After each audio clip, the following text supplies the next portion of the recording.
It has been decades since dungeons appeared, yet humanity is still losing this war. In fact, abandoned dungeons have started going berserk, crawling with purple spiders. To make matters worse, most adventurers only hunt monsters for money from their cores. Only a handful of true heroes like Kunin's party actually push for conquest. Suddenly, a hand clamps down on Yuki's shoulder, his expression shifting to pure shock. A muscular spearman glares down at him, shouting, "Hey, pack mule, hand over the healing potion." Yuki fumbles nervously with his bag, sweating and stammering out an apology. A blonde adventurer in a hood gives him a sharp, mocking grin. "Unlike you, we risk our lives." The spearman sneers, saying he never thought some weak nobody would show up. Yuki looks down, defeated, as the man calls him a slow, magicless pain in the neck. A third man in a green coat finally tells them to cut the chatter. This is an S-rank dungeon. He sternly reminds his companions that this is absolutely not the place for jokes.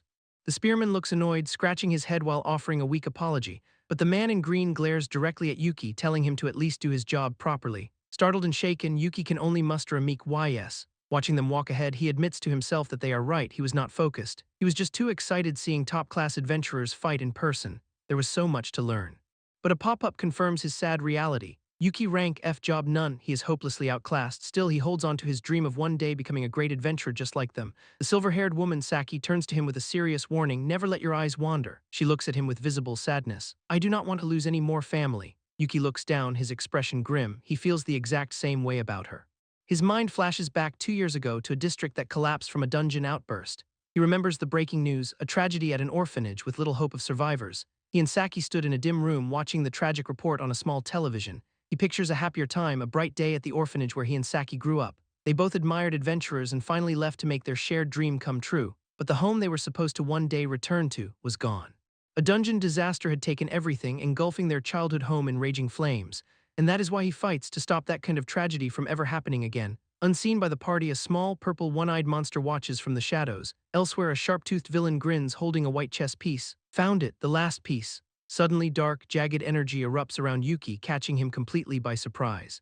He glances at his companions, a sense of dread washing over him. Something is very wrong. The little monster unleashes its dark power, its malicious intent now clear. The entire party finds themselves standing on a massive, glowing red magic seal on the floor. Yuki realizes what it is and screams out a warning. This is bad. It is a teleport trap. Dark energy engulfs him as a sinister voice welcomes a human into its grasp. The whole party cowers as they are swept up in a swirling vortex of red magic. Two of them land in a dark, tense area, wondering if this is the boss room. The leader shouts for everyone to form a circle and for Yuki to get the return item ready. But Saki kneels on the ground, a pool of blood forming at her feet. It is coming. A single, malevolent red eye opens in the darkness, filled with pure contempt.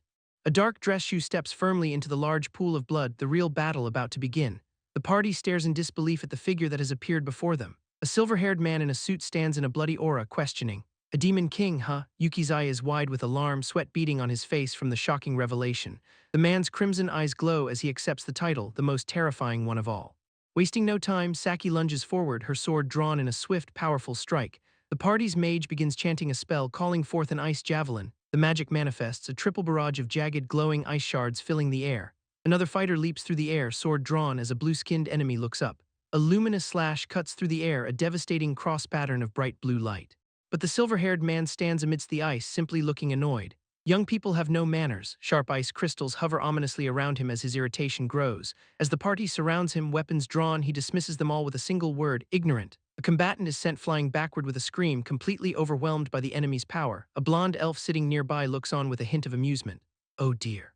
She continues to smile, seemingly unbothered by the chaos, noting something extra got dragged in. An agile, cat-like warrior leaps through the air, a blur of motion toward another foe. The cat warrior strikes, his claws glowing as his opponent recoils in shock and fear. Meanwhile, a frantic, bespectacled youth peeks from behind a barrier, sweating with intense fear. He stares in terror as a tall, top-hatted figure looms behind him, whispering a warning. A massive, intricate red magic circle burns on the ground, pulsating with ominous energy. Dark, shadowy tendrils erupt from the circle. The Demon King will be arriving shortly. A powerful, long-haired figure stands at the center of a storm of crackling red energy. A close-up of someone's eye wide with fear as the chaotic red light reflects in it. The figure kneels, enveloped in a swirling vortex of dark, red magical energy. An extreme close-up of a piercing, reptilian red eye snaps open, signaling a dark awakening. Two maids in uniform stand with their eyes closed, seemingly unconscious and overcome. A mysterious man in a top hat and an elf-eared woman crouch, their expressions grim. The long-haired Demon King stands tall, looking down at the others with a faint, chilling smile. Kunin, the party leader, looks on with desperation. At this rate, we will be wiped out. He gazes at the towering enemy, wondering if he can create even a single opening. He panics, thinking his guild golden time is about to be completely annihilated. But then there is Yuki kneeling and clutching his bag, determined not to let tragedy happen again. His hand trembles as he pulls out a small, cylindrical device from his bag. With a look of pure resolve, he knows exactly what he has to do now. His hand presses the button on the device, and golden sparks burst from the object. An intricate circular clockwork mechanism begins to glow with a brilliant golden light. A glowing text box appears overhead, announcing to the confused party, "Return sequence start." A vibrant, golden circular interface fills the frame, declaring, "Countdown launch." Yuki lunges forward, gripping a sword, shouting to get the Demon King's attention. He leaps into the air, a golden magic circle flaring beneath him. "I will be your opponent." The long-haired Demon King looks down with a predatory, amused smirk. Oh, one of his companions screams a warning, "Hey idiot, you will be outside the return range." Saki lunges forward with a panicked expression, screaming his name, Yuki. Yuki faces away from her as a glowing 3 marks the countdown. "So that is your plan." He unleashes a skill. Time Excel, a brilliant flash of energy striking a distant foe. Kunnan looks on, startled by the sudden move. "Hey, what are you doing, Kunnan?" The dark-haired man glances back at his party, who are standing near the exit. Kunnan's face is grim but accepting. "Good," he says as Saki watches in utter shock. A fox-eared warrior realizes the plan and lunges at Yuki. They got the message. He lands a powerful, glowing blow, and Yuki grunts in pain as light flares. The warrior looms over him, demanding to know what he is plotting as the countdown hits 2. Yuki, bleeding and panting, holds up the return device. Isn't it obvious? He reaches a glowing hand out toward his friends, a final, desperate gesture. The countdown hits 1, he is figuring out. A glowing, cylindrical beacon descends toward the horrified party as they look on. "How to defeat you?" A determined, almost sinister smile crosses his bloodied face. A gloved hand grips the glowing return device tightly, sparks erupting from it.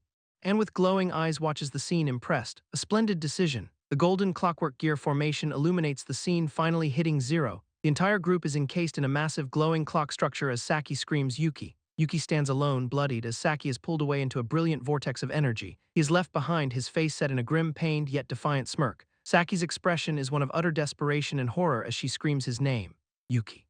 Yuki kneels on the stone floor, surrounded by the Demon King and his followers. The elegant, long-haired elf looms over him, mocking his plan. "So this is how you plan to beat me?" Yuki looks up, his eyes still sharp. "That is right, unlike me, they are all high-ranking adventurers." He explains that if they make it out alive, they will definitely clear this dungeon someday. His only regret is leaving Saki all alone, a thought that pains him deeply.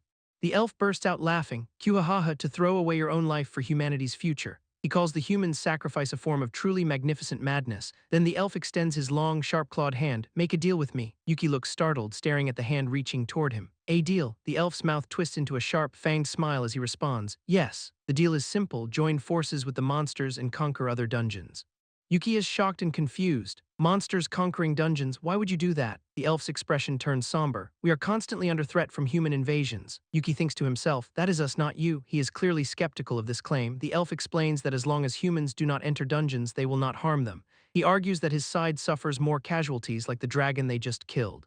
Yuki reflects on the situation. This S-rank dungeon was considered dangerous from the start. The elf clutches his chest, explaining he must defeat other bosses to strengthen his own dungeon. He firmly declares, "I cannot allow any more tragedies to befall my subordinates." Yuki stares in shock, the word tragedies echoing in his mind. He realizes this monster is just like him. "So you're willing to sacrifice other dungeons for that?" The Demon King confirms it. He will even join hands with humans for his followers' sake. A maid cries out, agreeing that anything is worth it if it is for family. Yuki clenches his fist and offers a deal. If he helps, the monsters only drive humans back. The elf explains that if they become strong enough, humans will stop coming on their own. Yuki asks if he can really trust him. The chilling response, "If you do not, you will simply perish." And what is more, he will drag countless other humans down with him. The Demon King warns that until Kunnan's party returns, people will keep dying in this dungeon. The image of the burning orphanage flashes in Yuki's mind. He cannot let that happen again. Resigned, the youth finally concedes, "Fine, I will help you." The two grasp hands, sealing their dark and twisted alliance, but Yuki clarifies his intent. "I am not doing this for you monsters, I am doing it for humans."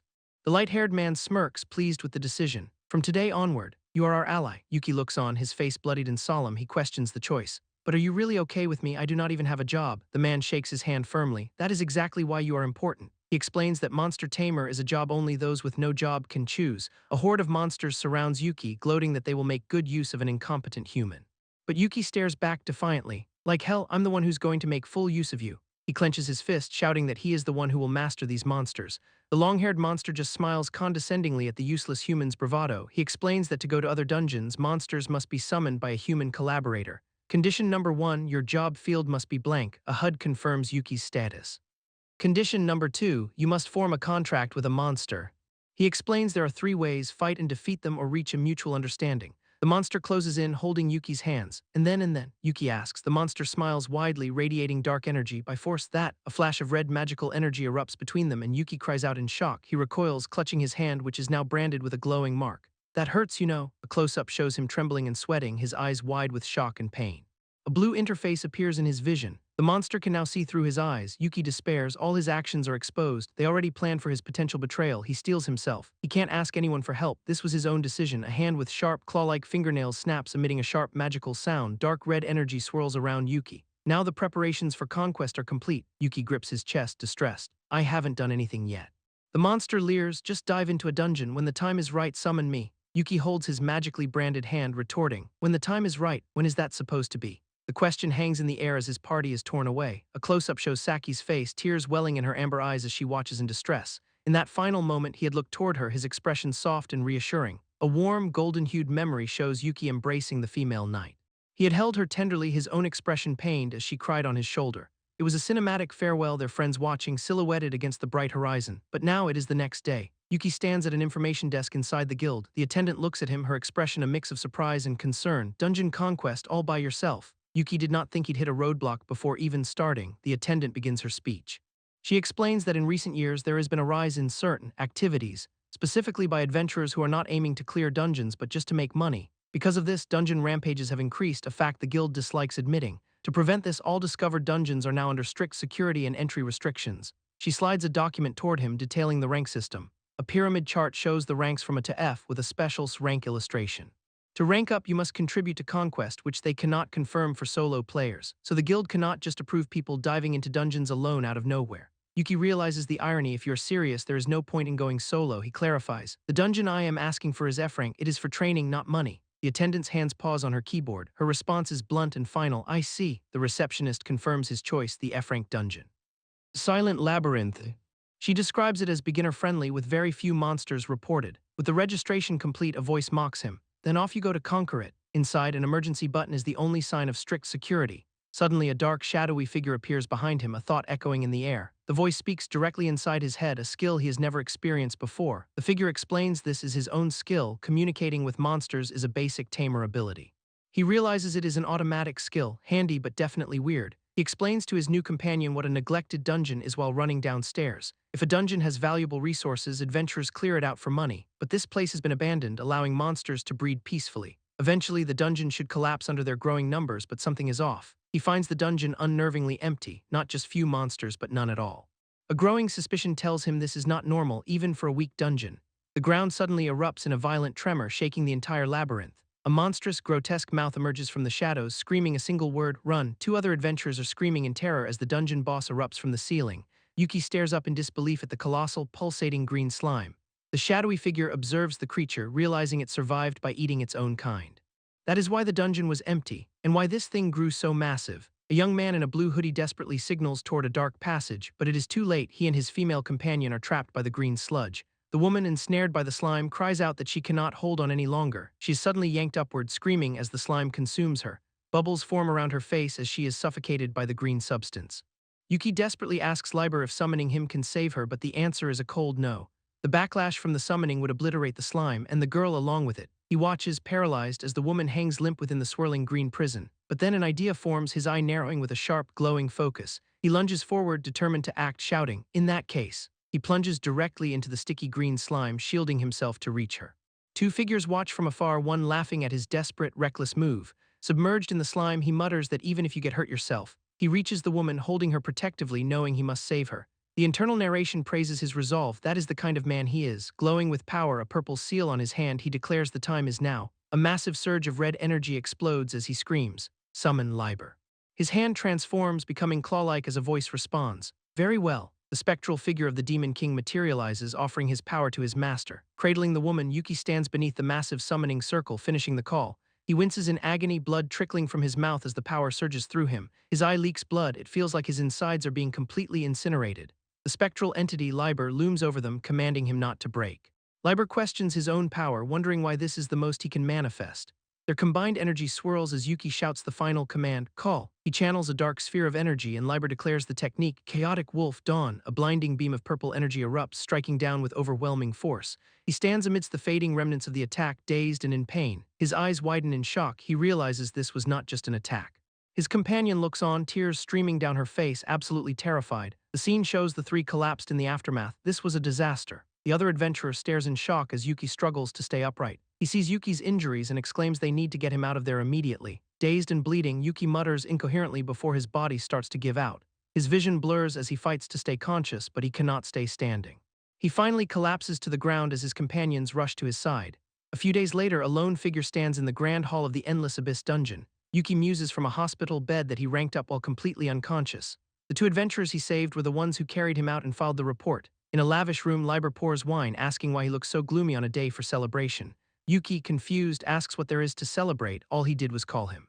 Liber corrects him, stating that all he could do was call him. But in that critical moment, he refused to abandon the life in front of him. Without a second of hesitation, he seized another, more dangerous option. Liber raises a glass, admitting that kind of strength is what he likes about him. Yuki smiles slightly, accepting the praise and the glass of wine.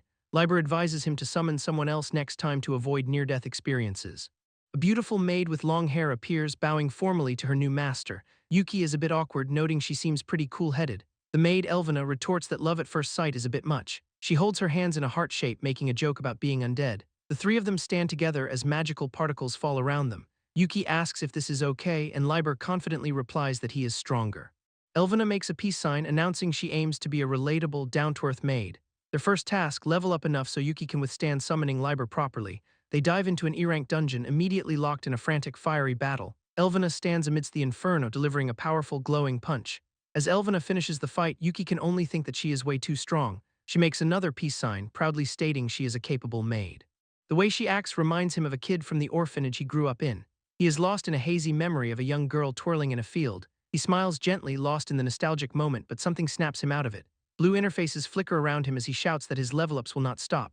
Elvina teases him, asking if complaining about leveling up is some kind of living person joke. Walking through a foggy void, Yuki notes he can keep her summoned for much longer than Liber.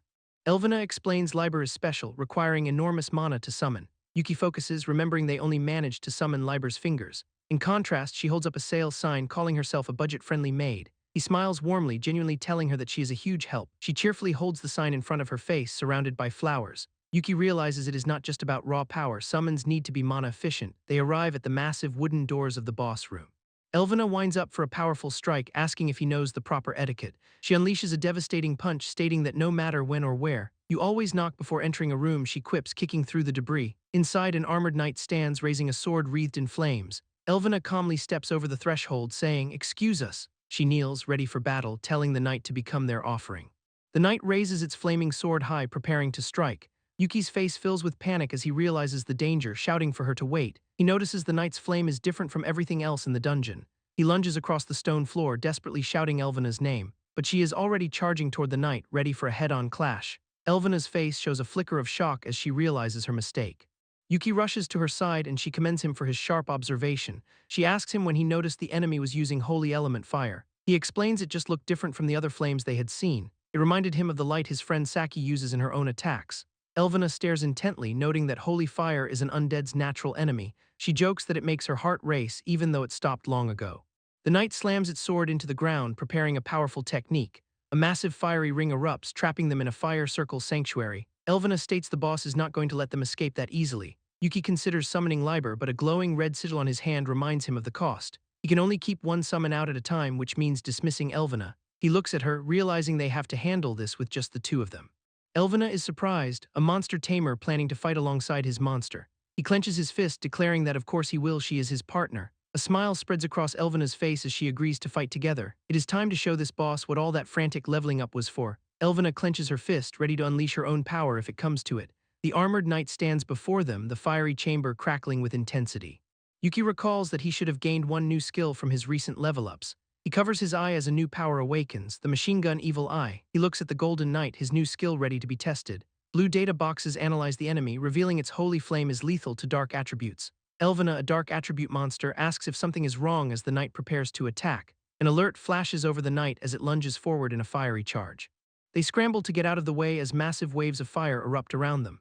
They barely escape the blast, startled by the sheer power of the attack. His glowing eyes allow him to see the monster's attributes, skills, and danger level. Elvina explains this is a basic tamer skill, eyes that reveal a monster's true nature. He realizes its full potential is still locked as the knight charges again. With Yuki guiding her, Elvina springs into action, no longer needing to guess. She moves with incredible speed, lunging directly at the armored knight. She delivers a powerful kick infused with her own energy to its chest. She can now focus completely on attacking, trusting his eyes to guide her. But the knight stands firm, the attack seemingly having no effect. Yuki winces, clutching his face as he watches the failed strike. He realizes with frustration that her powerful hit dealt no damage at all. His glowing eyes reveal the truth: the knight is just armor. Elvina processes this, noting that it more or less looks like what it is. A golden sigil glows in his eye as he sees the real enemy. A small, shapeless fire monster is moving inside the armor, dodging their attacks. With the strategy decided, Elvina tells him to focus and not get distracted by her. The armored enemy raises its glowing sword, preparing another massive attack. Yuki sees the attack coming and frantically shouts for her to jump to the right. He directs her movements perfectly, calling out dodges to evade the flaming strikes. She nimbly leaps through the air, warning him of an attack coming from below. His eyes track the core's movement and he calls out its exact location. Elvina strikes with pinpoint accuracy, hitting the left arm, right shoulder, then the head. The armored helmet glows ominously, a sign that they have finally landed a solid hit. But it retaliates with a massive wave of fire, forcing her to fall back. Elvina notes it is the first time the boss has reacted, but Yuki says it barely dodged. The strain on his eyes is immense, but he pushes through, trying to see the next move. His golden, slitted pupil reflects the intense concentration needed for this fight. Elvina is forced to carry him away as an explosion erupts where he just stood. He sheepishly apologizes, shaken by his near-death experience. Elvina looks at him seriously, telling him it is time to use her skill. He looks up at her, surprised and uncertain by her sudden, firm request. He looks at the blue interface at the skill named Maid of All Wild. She explains that as a monster tamer, he can activate her skills through himself. The skill will sharply boost her stats for a brief, critical moment. It will be enough to land a decisive hit, but it can only be used once. She smiles, confident that her master will make good use of it. He agrees, understanding they have one shot to finish this. The knight is suddenly bombarded by beams of light, a combo attack beginning. Elvina lunges forward as Yuki shouts directions. Dodge right. She plants her foot, stopping on a dime at his command. She slides left, perfectly evading another incoming strike from the boss. A powerful blast of golden flames erupts, viewed from Yuki's perspective. The strain is too much. Yuki gasps in pain before collapsing to the floor, bleeding. He pushes himself up, a pink sigil on his hand, yelling not to worry about him. Elvina positions herself behind the knight as he commands her to jump left. A glowing pink aura surrounds them as he raises his hand to activate the skill. Elvina leaps high into the air, driving her attack down onto the trapped knight. A massive shockwave ripples outward as she prepares the final decisive blow. The golden knight slumps against the wall, defeated and smoldering. Lying exhausted on the ground, Yuki whispers that they finally did it. As she walks toward him, he groans that using her skill really wore him out. Elvina stands in a radiant light, bowing her head and bidding him farewell. He cries out for her to wait, realizing his legs are too weak to even stand. He stares at his summoning sigil. She is not responding to his call. He barely manages to make it back to Liber's dungeon, completely exhausted. Liber looks at him with sharp, intense eyes, glad to see him alive. He asks where Elvina is, wanting to talk to her about running off. Liber leads him to a serene chamber with a large stone monument. He tells Yuki that if he had not made it back, he'd never have seen her face again. Yuki stares in shock at the monument, where Elvina lies on a bed of pink flowers. Liber explains this is how they honor their dead, a custom not so different from humans. Anguish fills Yuki's face as he asks why. How could Elvina be dead? Liber reveals the terrible truth: her race's ultimate skill trades their body for power. Yuki looks at the skill description again, the uses, one now having a horrifying meaning. He leans over the monument, devastated, realizing she paid for their victory with her life. He screams in grief, saying he never told her to do that. Liber's face darkens, coldly stating that saving his dungeon from humans. Yuki finishes the thought with tears in his eyes, is worth that much. Elvina simply did her very best for the cause she believed in. The Demon King declares that the responsibility for her death lies with him, but standing alone before her monument, Yuki looks into the emptiness and says, "No, you are wrong." Kneeling, he weeps, convinced it was his fault for agreeing to Elvina's plan. Face down in the dirt, he is crushed by the thought that he should have been the one fighting. He looks up, teary-eyed, once again feeling the sting of his own weakness. But a silver-haired figure looms over him, promising to make him strong enough to be summoned. Yuki jumps to his feet, desperately searching for a monster tamer skill that could bring Elvina back. The figure, Lord Liber, coldly shuts him down. Monster tamers do not recover their monsters, they consume them. The devastating truth hits Yuki like a physical blow. There is no way. As Liber walks away, a new voice chimes in, playfully scolding the Demon King for being so mean. A woman in a maid outfit appears, pointing out a flaw in their previous discussion. She is Mei, and with a coy smile, she notes that this child was not there, so it was not a unanimous decision. Yuki recognizes her as one of the executives, and his skill, Evil Eye, suddenly activates, revealing something incredible. Mei formally introduces herself as the head maid, while her skill information appears. Resurrection from a corpse. His eyes widen in disbelief, a surge of hope cutting through his despair. May leans in, a tempting smile on her face, asking if he wants to hear the method. Standing between the two executives, Yuki can barely process it. She can really come back to life. He stares at the skill data, his own eye glowing, asking if Elvina can truly be revived with that power. May just chuckles, noting that since he can see her skill, there is not much to explain. But Yuki clutches his chest in pain. His new skill can only show him so much. Liber steps in, ordering May to explain the details to the boy. Bathed in light, May curtsies, reintroducing herself as the head maid, ready to reveal her secrets. She explains her job as dungeon upkeep and, more importantly, handling backup resurrections. Yuki's mind latches onto that phrase, backup resurrection. What could that possibly mean? May reminds him that humans come to their dungeon to kill them, like this poor defeated dragon. But she is their insurance policy, holding a tiny, resurrected version of that same dragon in her hands. Yuki reaches out, desperate, but May cuts him off, reminding him about the conditions he saw. First, the skill uses an absolutely enormous amount of mana. It is super inefficient. She uses him as an example, explaining what it would take to resurrect him if he died. The price would be the mana equivalent of an entire floor of their S-rank dungeon. Yuki does the math in his head. If a human like him costs that much, what about Elvina? May's expression turns serious. The dungeon would end up a whole lot smaller. He immediately grasps the strategic problem. A smaller dungeon is an easier target for humans, exactly. That is why another executive, Cyan, was against it, arguing it would lead to more deaths. Yuki wonders if they could just slowly save up mana over time to manage it. But May reveals the second brutal condition. You cannot resurrect someone whose mana is completely gone. Elvina has 10 days max, so they have to get the mana from somewhere else and fast. A sly smile spreads across May's face as she confirms his unspoken thought. Her grand plan is to have him go clear another dungeon for them, a nice, big one. And it all clicks. This is why they conquer other dungeons, to steal their mana for unlimited resurrections. A tall, blonde elf confirms it is one of their goals, but the small dungeons they have hit so far are not nearly enough. Yuki asks just how much they need, but May admits she does not really understand human dungeon ranks. She recalls everyone getting mad when she suggested sending him, calling it a pointless death. The blonde man explains they do not want to risk the key piece of Elvina's plan. A hand clenches into a fist. Yuki speaks up, telling Liber to let him do it. The Demon King calls it reckless. Without a solid plan, Yuki would just end up dead alongside Elvina. Yuki agrees that it is reckless, that he has no plan yet to get stronger, but if this is the only path that might save her, then he has no other choice. He looks Liber in the eye, reminding the Demon King that this is why they made a contract. Liber's red eye glows. He agrees, but there is a catch.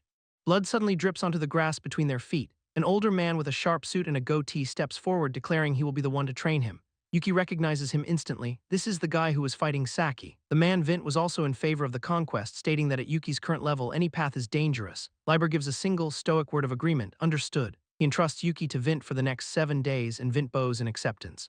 Vint turns, his gaze as cold as ice, and simply says, "Come with me." As Yuki follows, he shouts back that he is counting on them. May seems relieved, calling Vint incredibly strong, but Liber orders her to follow them. Liber reveals a chilling fact. Vint was the one most against using humans. He warns her that the old man might actually kill the boy. May's only response is a playful, teasing "Owa," as if this is all just part of the fun. Vint activates a magic circle, teleporting them away in a flash of blue light. Yuki finds himself under a starry sky before a grand estate, wondering if this is still the dungeon. Vint explains that Lord Liber granted each executive their own personal floor to use. He tells Yuki to consider it an honor, as he is the first human to ever see these floors. Looking around, Yuki realizes resurrection must be a true last resort if it requires this much space and power. He tentatively asks Vint if training means helping him level up. Vint explains that for humans, leveling up means stealing mana from monsters and dungeons. By their very nature, adventurers damage the dungeon just by fighting. But since Yuki is under contract, he shares the dungeon's mana. He literally cannot level up here. This confirms why he has to raid other dungeons. So how will Vint train him? A sword materializes out of thin air, stopping right in front of his face. He grabs it, seeing his reflection, and assumes he will be improving his gear. Vint ignites his own sword with a sinister red aura, stating that Yuki has nothing built up. He attacks with blinding speed, listing Yuki's deficiencies: no honed skills, no strength, no knowledge, no talent. Yuki barely blocks the strike, shouting in protest at the sudden assault. Vint's cold gaze is unwavering. He commands Yuki to start stacking up everything he is missing. He unleashes a furious barrage of strikes, each one a glowing trail in the night. Yuki strains to parry, realizing he cannot even stop to think or he will be cut down. Vint warns him that if he cannot even manage this much, leaving everyone's fate in his weak hands. Yuki's eye glows with determination as Vint finishes his sentence with a twist. "I mean, I will give up on you," Vint declares, his red aura pulsing with menace. He states that this would be better for the dungeon and for Lord Liber. Yuki grits his teeth, realizing this man thinks it would not matter if he died. Vint lunges, telling him to survive for 3 hours because the best way to learn is to constantly face death. Their swords clash in a shower of sparks, Vint effortlessly dominating the exchange. A golden light fills Yuki's eyes as he roars that he will stake his life to bring Elvina back. He activates his power, skill, ruinous evil eye, his gaze turning into a weapon. His eye reveals Vint's own skill, Blood Blossom Beautiful Blade. But the level gap is so immense that everything about Vint is a lethal threat he cannot fully read. He realizes if he cannot block, his only option is to move where no danger appears. Vint mocks him, asking if that is the only skill he can use as he easily closes the distance. The first slash comes down, a bright red danger warning flashing in Yuki's vision. He manages to dodge, but Vint is unimpressed, noting that he can at least do that much.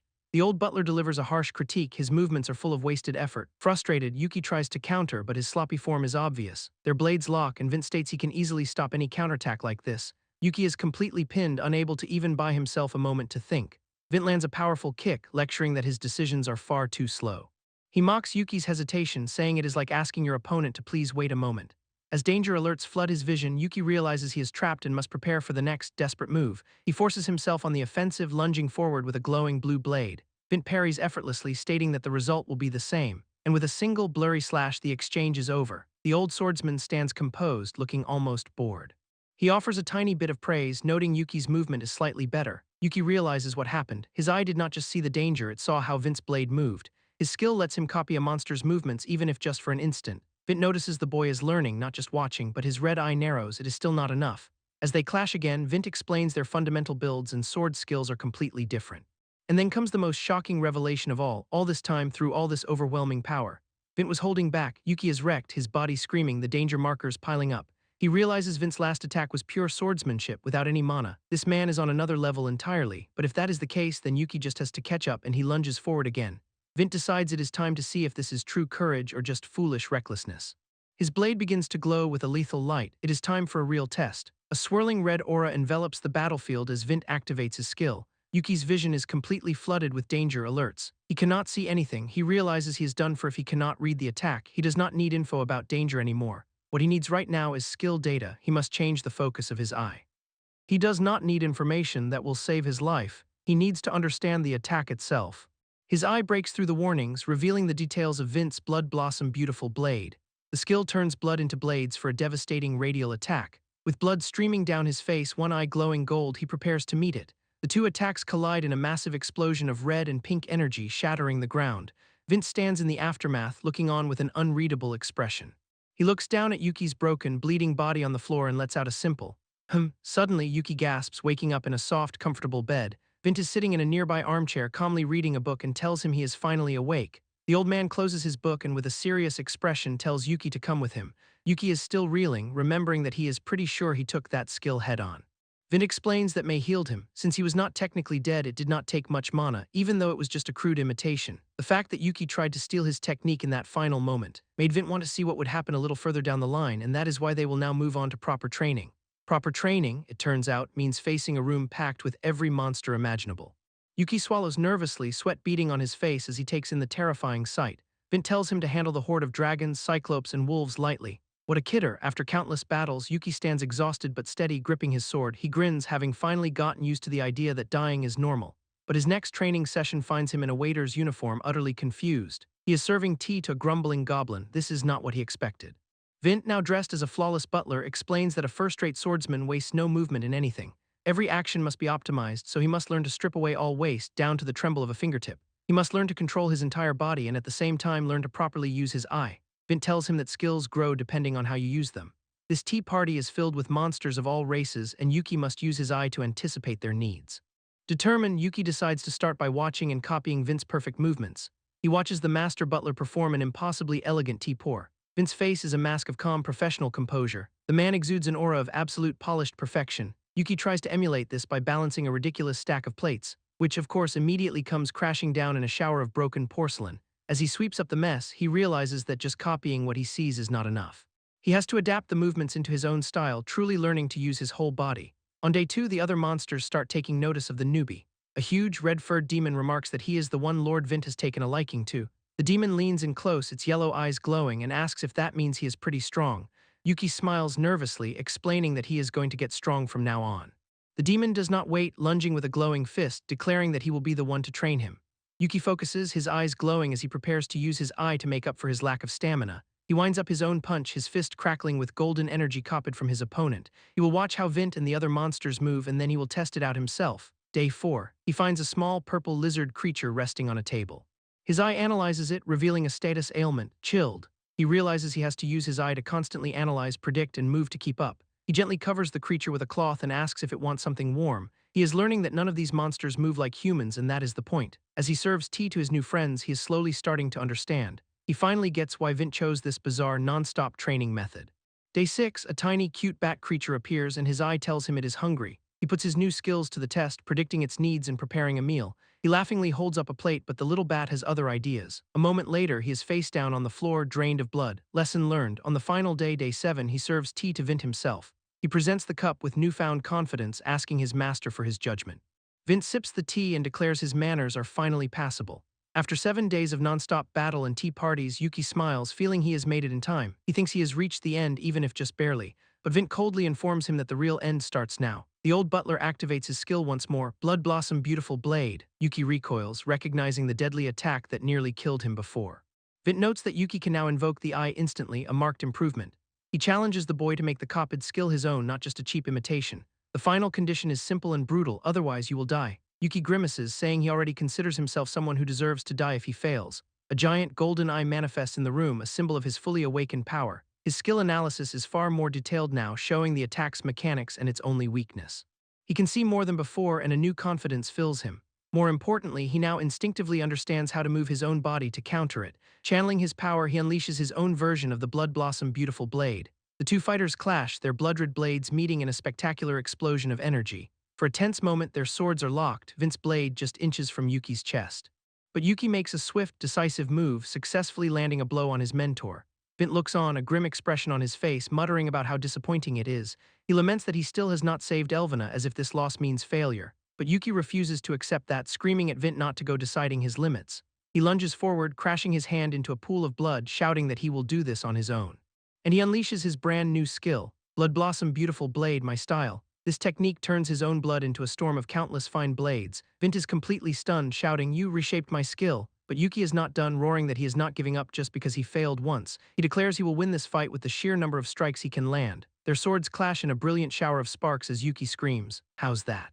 Vint calmly holds his ground, admitting Yuki's move is indeed impressive. But Yuki is already at his limit, panting as he asks, "How do you like me now?" Vint, suddenly a chibai head, points out the obvious. Yuki cannot fire that move in rapid succession. And just like that, Yuki collapses, admitting he is completely tapped out. His mentor places a firm hand on his shoulder, guiding the exhausted student away. As they walk off, Vint mutters that Yuki still has much to learn, leaving a phone on the floor.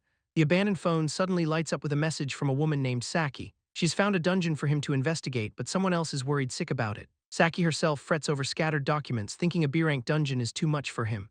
The dungeon's info appears, rank B with an unknown boss deep inside a dark cave. Vint announces to Yuki and the team that tomorrow they are tackling that very dungeon. A sinister woman with silver hair smirks, noting Yuki has gained a fair bit of strength. Vint gives a backhanded compliment, saying his manners suck but his sword skills are now decent, but she scoffs. "A B-rank, can someone like you still E-rank even enter?" Yuki clarifies he is not there to clear it, he is just the designated pack mule. The mysterious woman presses him, asking who he plans to contract with inside. With a shadowed, determined look, Yuki cryptically replies, "With them." The woman and her associate are completely floored by his serious answer. Later, at the Adventurers Guild, a much friendlier face, Saki happily waves to Yuki. She immediately spots his new gear, asking if he has started sword training.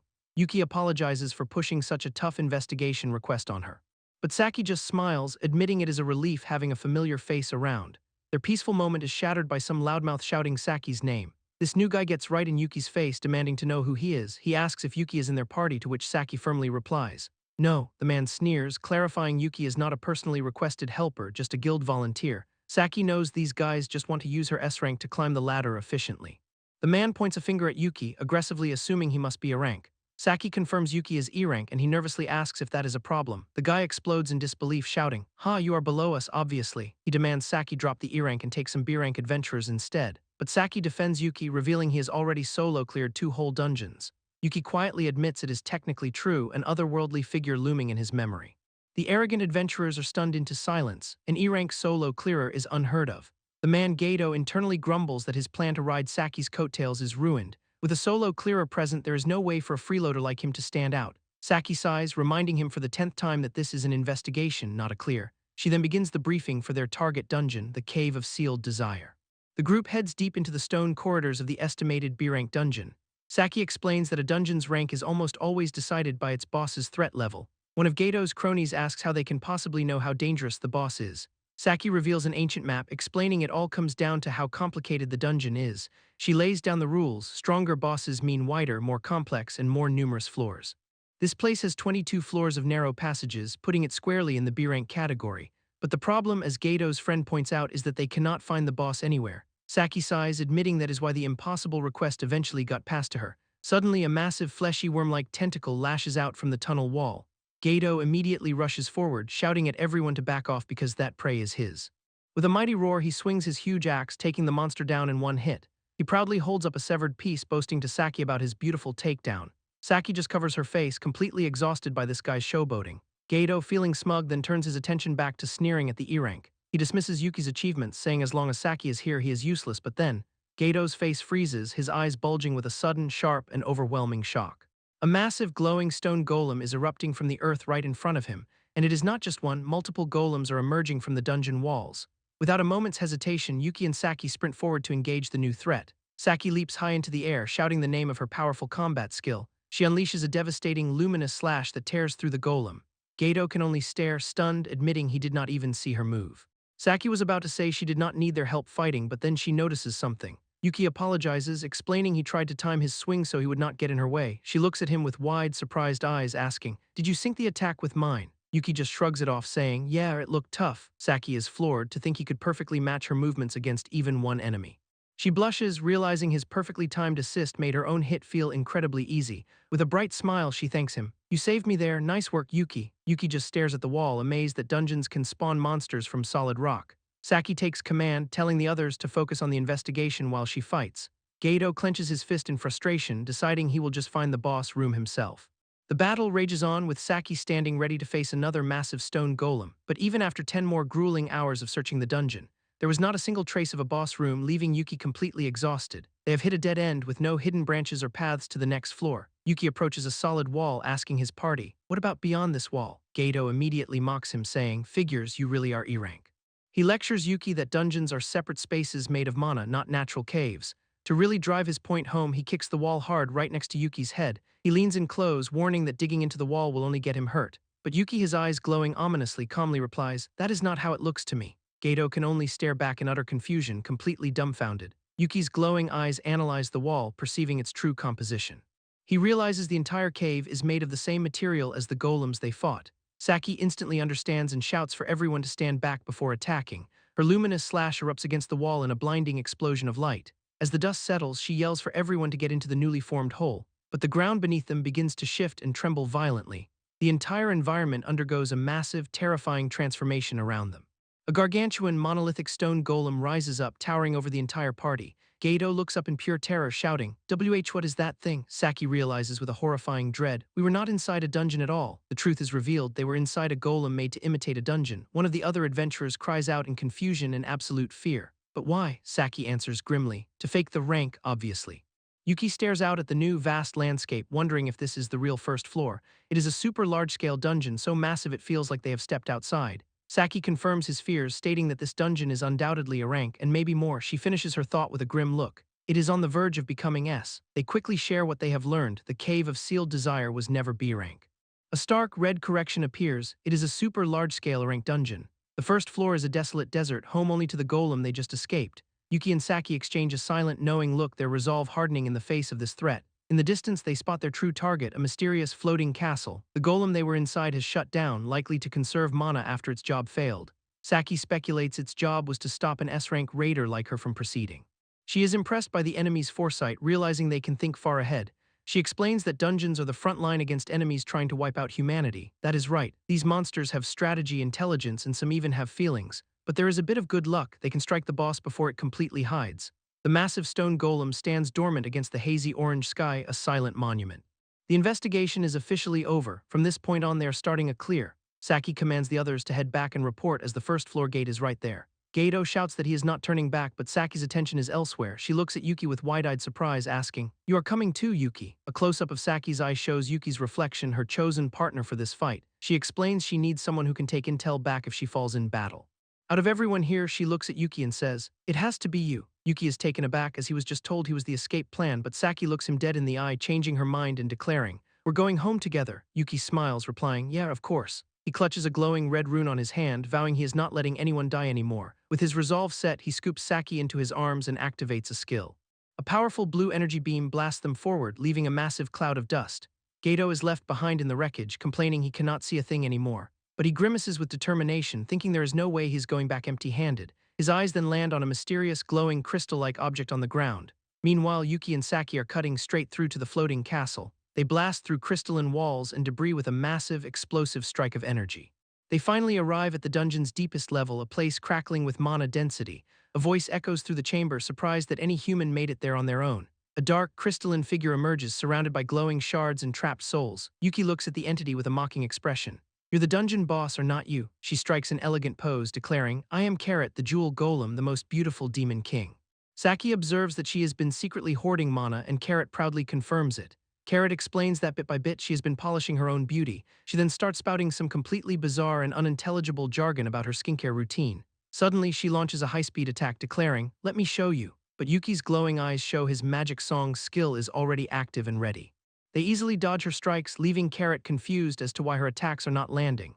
Yuki analyzes her movements, thinking she is fast and a clean hit would be fatal. But as their swords clash, he realizes she looks slow compared to Vint. He is not scared. Carrot grins maliciously, boasting that her body is several times harder than any golem. Yuki knows this is true, which is why his plan is simple. All he has to do is create an opening for his S-rank partner. Saki seizes the moment, unleashing her powerful Lumina's splash skill. Carrot's eyes widen in disbelief as a thin, glowing crack appears on her armored body. Saki notes that while Carrot is definitely hard, she's not unbreakable. Yuki compliments Saki, saying her S-rank skill is truly insane, but Carrot, clutching her side, just laughs with a twisted, pained expression. Saki narrows her eyes, realizing Carrot is not losing her composure. She is planning something. The two heroes stand back to back, ready for whatever the boss throws at them next. Saki shouts their strategy. They will keep shaving her down with continuous attacks, but Carrot just smiles, her eyes glowing as she thinks, "But I've been watching." She raises her hand, activating a new skill to create golems, taunting, "I know your weak spot." Saki feels a massive surge of mana but sees nothing happening around them. Her eyes widen in horror as she realizes Carrot's true, insidious plan. Far below, massive golems rise up, blocking the path to the gate for the others.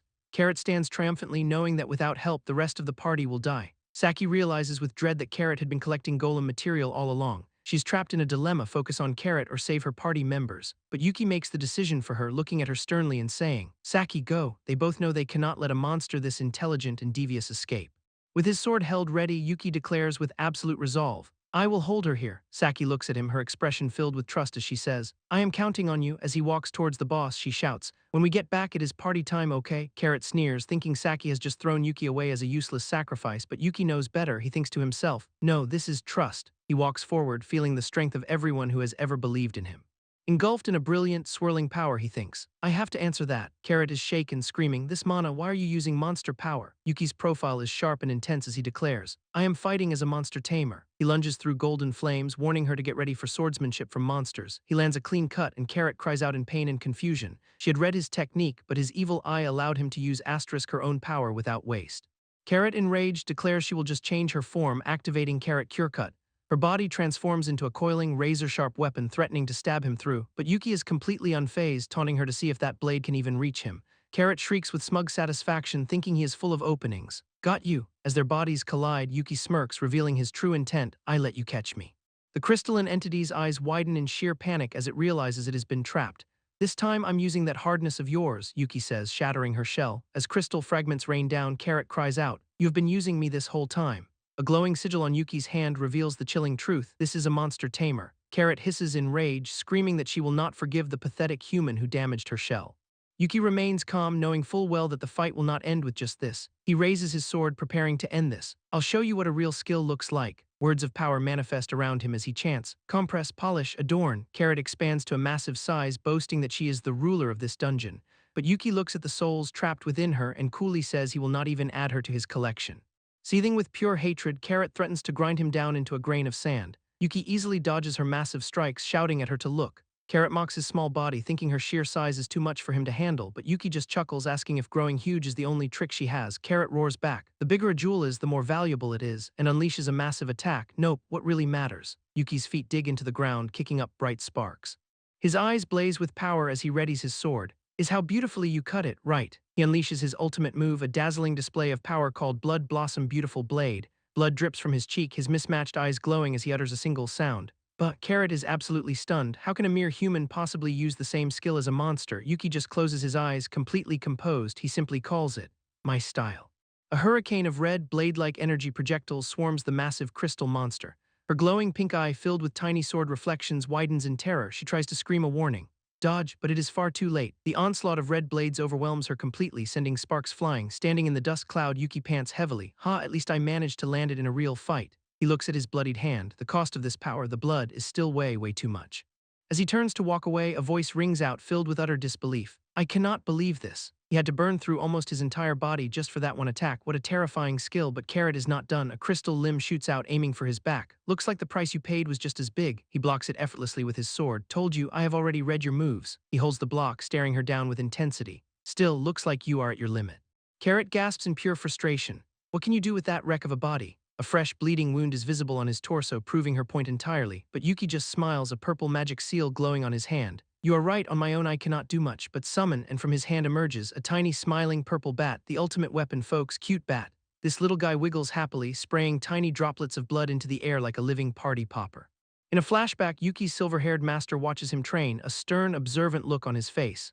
I see. A maid holds the bat as his master explains the bloodsuck skill. It is a way to reuse stored blood. Yuki reveals his genius plan, have the bat drink blood in advance, giving him 2 chances instead of 1, but his master warns him that if he misses both shots, he will be on death's doorstep. Yeah, Yuki says calmly, having already thought this through. That is why I fire the first one with my own blood. His master is shocked. In that moment, Yuki is guaranteed to be half dead. A close-up on Yuki's eye reveals his true intent, which means I can bait your carelessness. He smirks, a true strategist. By using my own weakness, I get closer to being the strongest vampire. Back in the present, Yuki holds the glowing bat. It sucked the life out of me in training, time to earn its keep. He faces Carrot, surrounded by red shards. From the very start, this is what I was aiming for. His blade strikes true, sending a shower of golden sparks everywhere. Let me give my name properly, Carrot. With his glowing eyes and trusty bat, he makes his declaration. I am Yuki, monster tamer, an adventurer who uses friend and foe alike. He stands ready to strike, his purpose clear. Everything on the field to fight. Carrot, split and shattered, screams with her last breath. You freak! A massive magical impact erupts, sending a pillar of light and glowing shards into the air. Yuki stands calmly amidst the chaos. I am human, even if I did end up making a contract with the Demon King. A swirling column of pink and purple mana explodes. So this is this dungeon's mana, my eyes feel like they are burning. A glowing pink seal covers his hand, his eye reflecting a golden, beast-like pupil. This much should be enough. He raises his hand, channeling the dungeon's immense, volatile power into the magical seal. Exhausted and injured, Yuki stands in a grand chamber, calling out, I am counting on you, Liber. A woman in a white uniform rushes to his side, supporting him. Yuki, sorry to keep you waiting. She looks at the catastrophic aftermath, absolutely floored. Do not tell me you beat it alone. Yuki drapes an arm over her shoulder. I am too dizzy from blood loss to stand. Give me a hand here. The scene cuts to a chaotic press conference, cameras flashing everywhere, blinding the room with light. A man in a suit stands at a podium, addressing the horde of reporters. Thank you all for gathering here today. He holds a document explaining that a special situation has occurred regarding the ranked dungeon. So, he continues, the person involved will explain the circumstances directly. The reporters go absolutely wild. This is going to be front-page news for sure. A pair of pristine white high-heeled boots steps onto the stage. The one who contributed most to this dungeon clear. 2 reporters murmur in amazement. Clearing a fake dungeon is huge news. What an adventurer. An elegant woman with long, light blue hair is introduced. Here is S-rank adventurer Lady Saki. A reporter shouts into his microphone. As expected of the S-rank White Flash, he continues his barrage of questions. Did an intelligent monster appear? Saki steps to the podium, trying to calm the crowd. Please quiet down, I will start with a summary. But inside, she is fuming. Honestly, that Yuki dumping the talking on me. A flashback shows Yuki rushing off, waving goodbye. Sorry, Saki, something important came up. You handle this. He was gone before she could even protest. Hey, at least stay until the treatment is. Saki's eye glows with pure frustration. Just what is so important anyway? The scene cuts to Yuki running towards his silver-haired master, who asks urgently, well, did the resurrection work? A maid, surrounded by swirling purple magic, smiles down at them. You are just in time for the last part.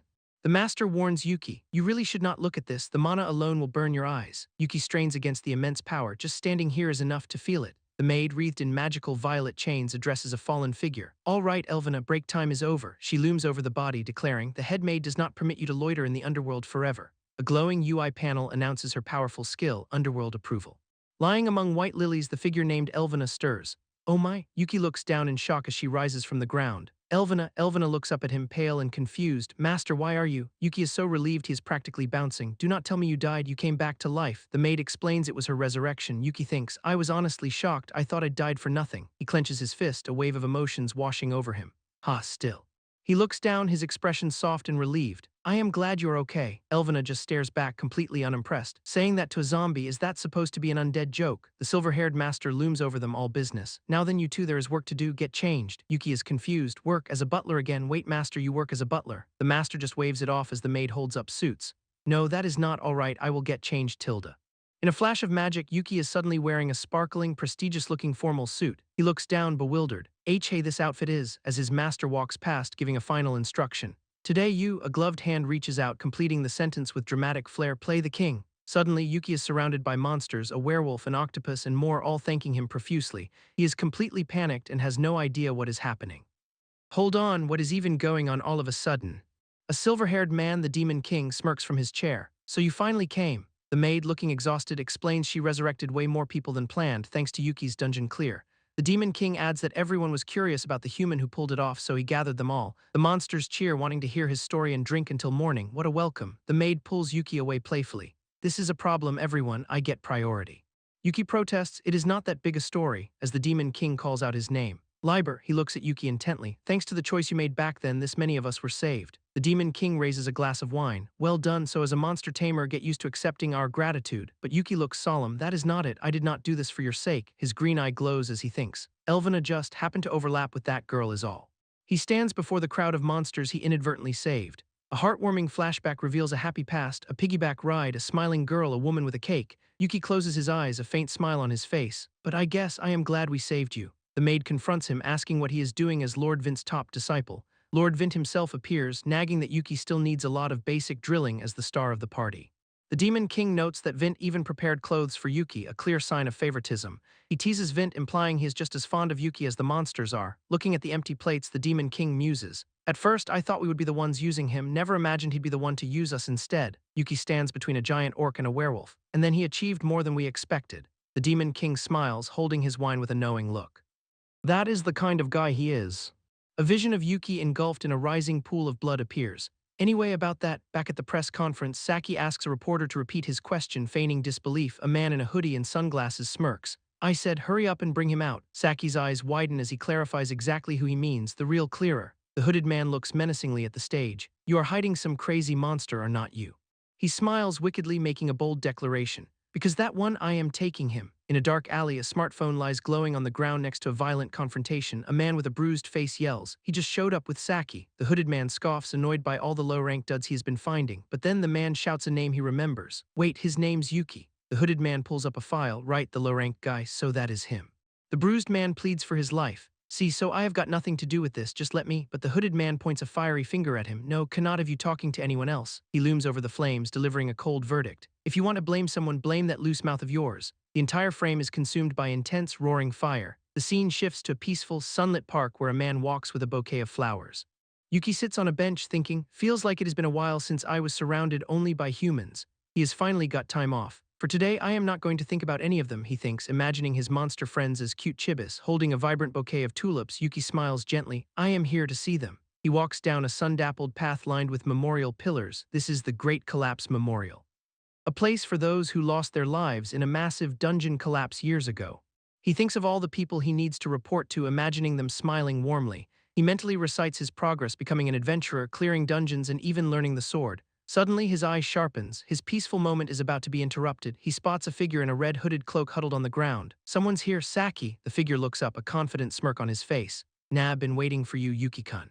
He introduces himself with an intimidating grin. The name's Zapper, I am an rank adventurer, same line of work as you. Yuki stares down at him, unimpressed. Yeah, this is our first time. Zapper gets straight to the point. I am here to scout you. Yuki is stunned. Scout me, I am only E-rank. Zapper's smirk widens as he drops a bombshell. The fake dungeon clear. His intense orange eye glows from behind his sunglasses. No need to hide it, you were involved too, were not you.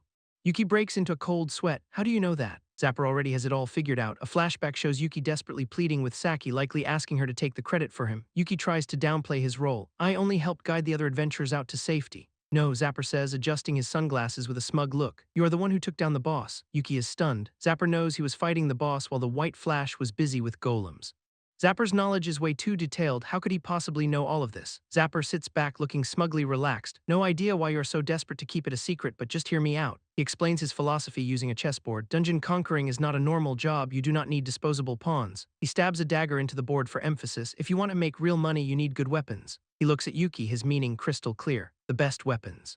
And that is where you come in, he says, making Yuki visibly uneasy. He corners Yuki, pointing out the clear limits of being a solo player. But it is different if you join a party, he continues, reaching out a hand. He clenches his fist, a red gem on his ring gleaming. The places you can earn from will skyrocket. He gets right in Yuki's face. So Yuki-kun, why do not we make a killing together? Yuki takes a breath before responding. Zapper-san, I appreciate that you think so highly of me. He offers a weak smile as he politely declines. But I am going to have to say no, my goal is not to make money. Zapper just shrugs, shot down how well I am not exactly smooth-tongued, cannot be helped. His tone suddenly shifts to something much more sinister. I was planning to test you anyway. A red magic circle flares above him. Guess I will stick with violence. Yuki looks up startled as the air crackles with dangerous, raw energy. Zapper unleashes a massive fire attack, a call of fire hammer, straight at him. The fiery strike completely incinerates the bouquet of flowers Yuki had brought. Yuki barely jumps back in time. What magic in the middle of town? Zapper's hand is wreathed in flames as he taunts. Oh, you dodged that, now I want you even more. Yuki yells back. Stop it, this is where everyone sleeps in peace besides.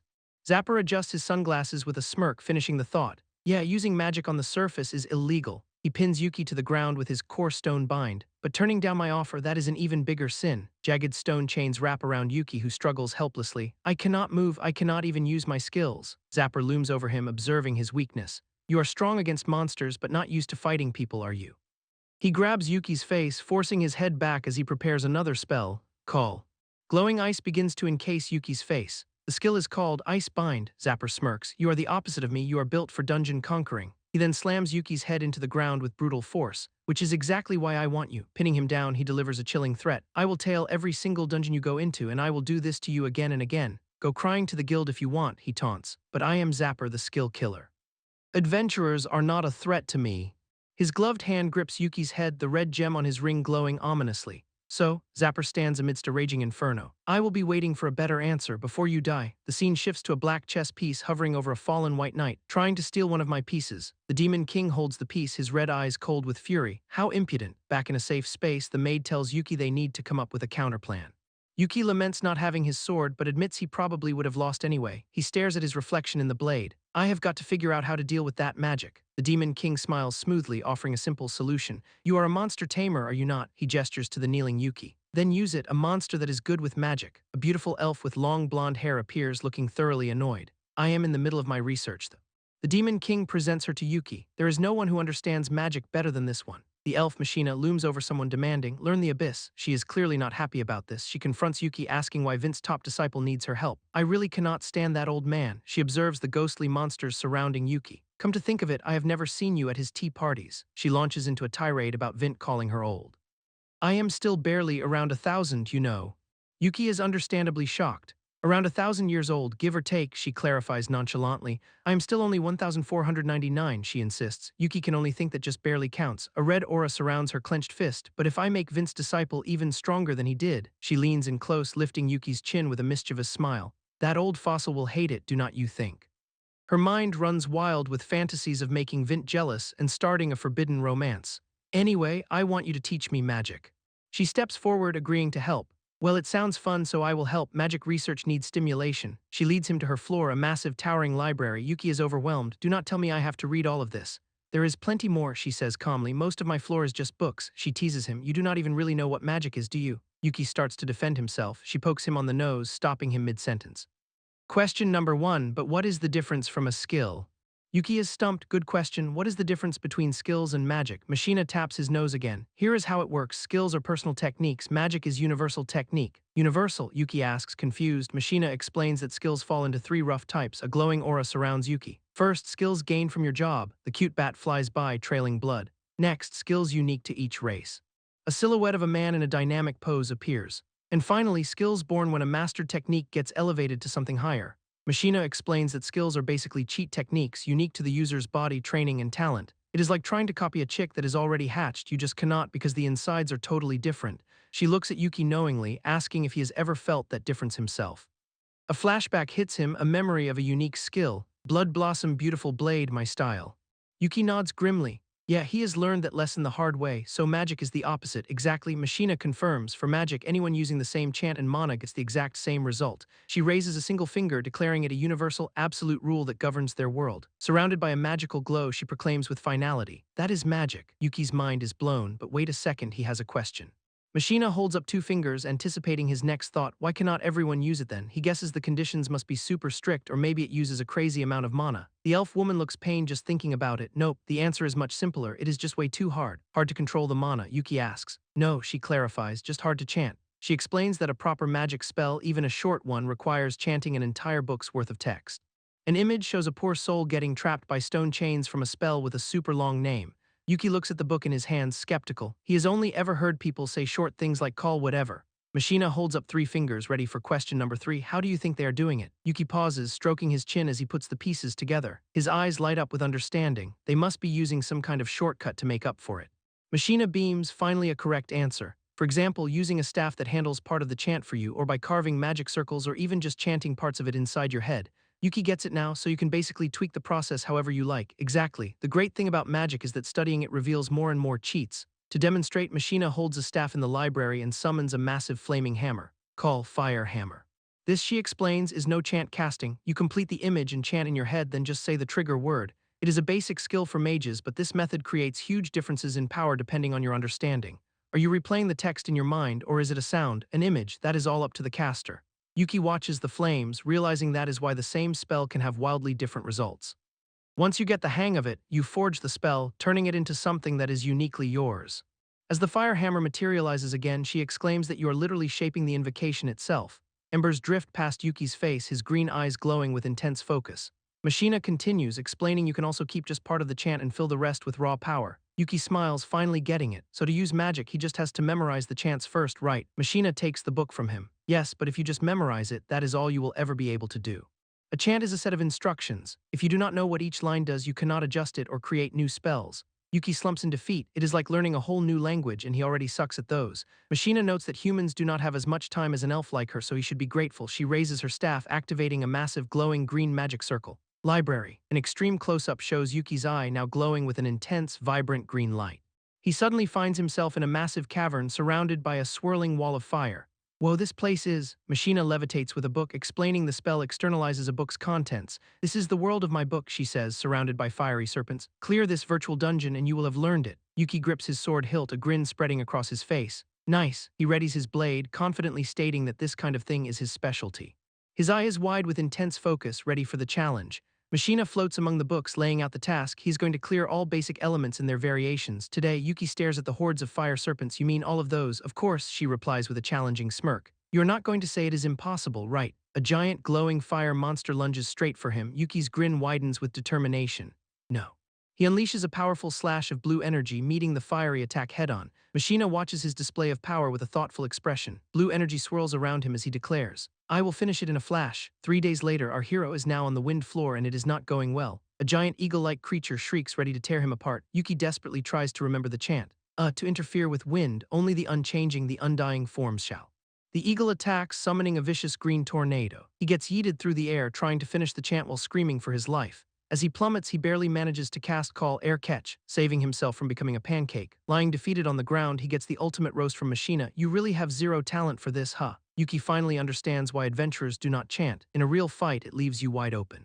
Machina explains that magic was not made for fighting anyway. It is for rewriting the world as you see fit. Even so, all the powerful spells he has learned, fire, earth, water, ice, gravity, are completely useless without the full chant. He tries a no-chant spell, aiming his bow. Call Stone Arrow. A tiny, pathetic little stone plops onto the ground in front of him. The silence is deafening. He screams in frustration. The power drop is just ridiculous. Machina is unsympathetic. Told you. She reminds him that a chant is a set of commands. Skip lines and the commands get fuzzy. And to put it bluntly, he is terrible at filling in the missing parts with his imagination. Yuki realizes that if he has to chant to be strong enough, he will never beat Zapper. He cannot react in time. Zapper can pick a counter spell and still cast it faster. Machina notes his failure to pierce wind with earth, but hey, he has not learned every attribute yet. She blasts him with another massive wind spell, goading him. Maybe the next one will be your specialty. As he dodges, Yuki agrees, maybe he will find something he is good at, but a single nagging thought consumes him. Does Zapper even have a weak element? The scene shifts to a campsite where other adventurers are gathered around a fire. A man in sunglasses shouts in disbelief. Zapper is diving into an S-rank dungeon.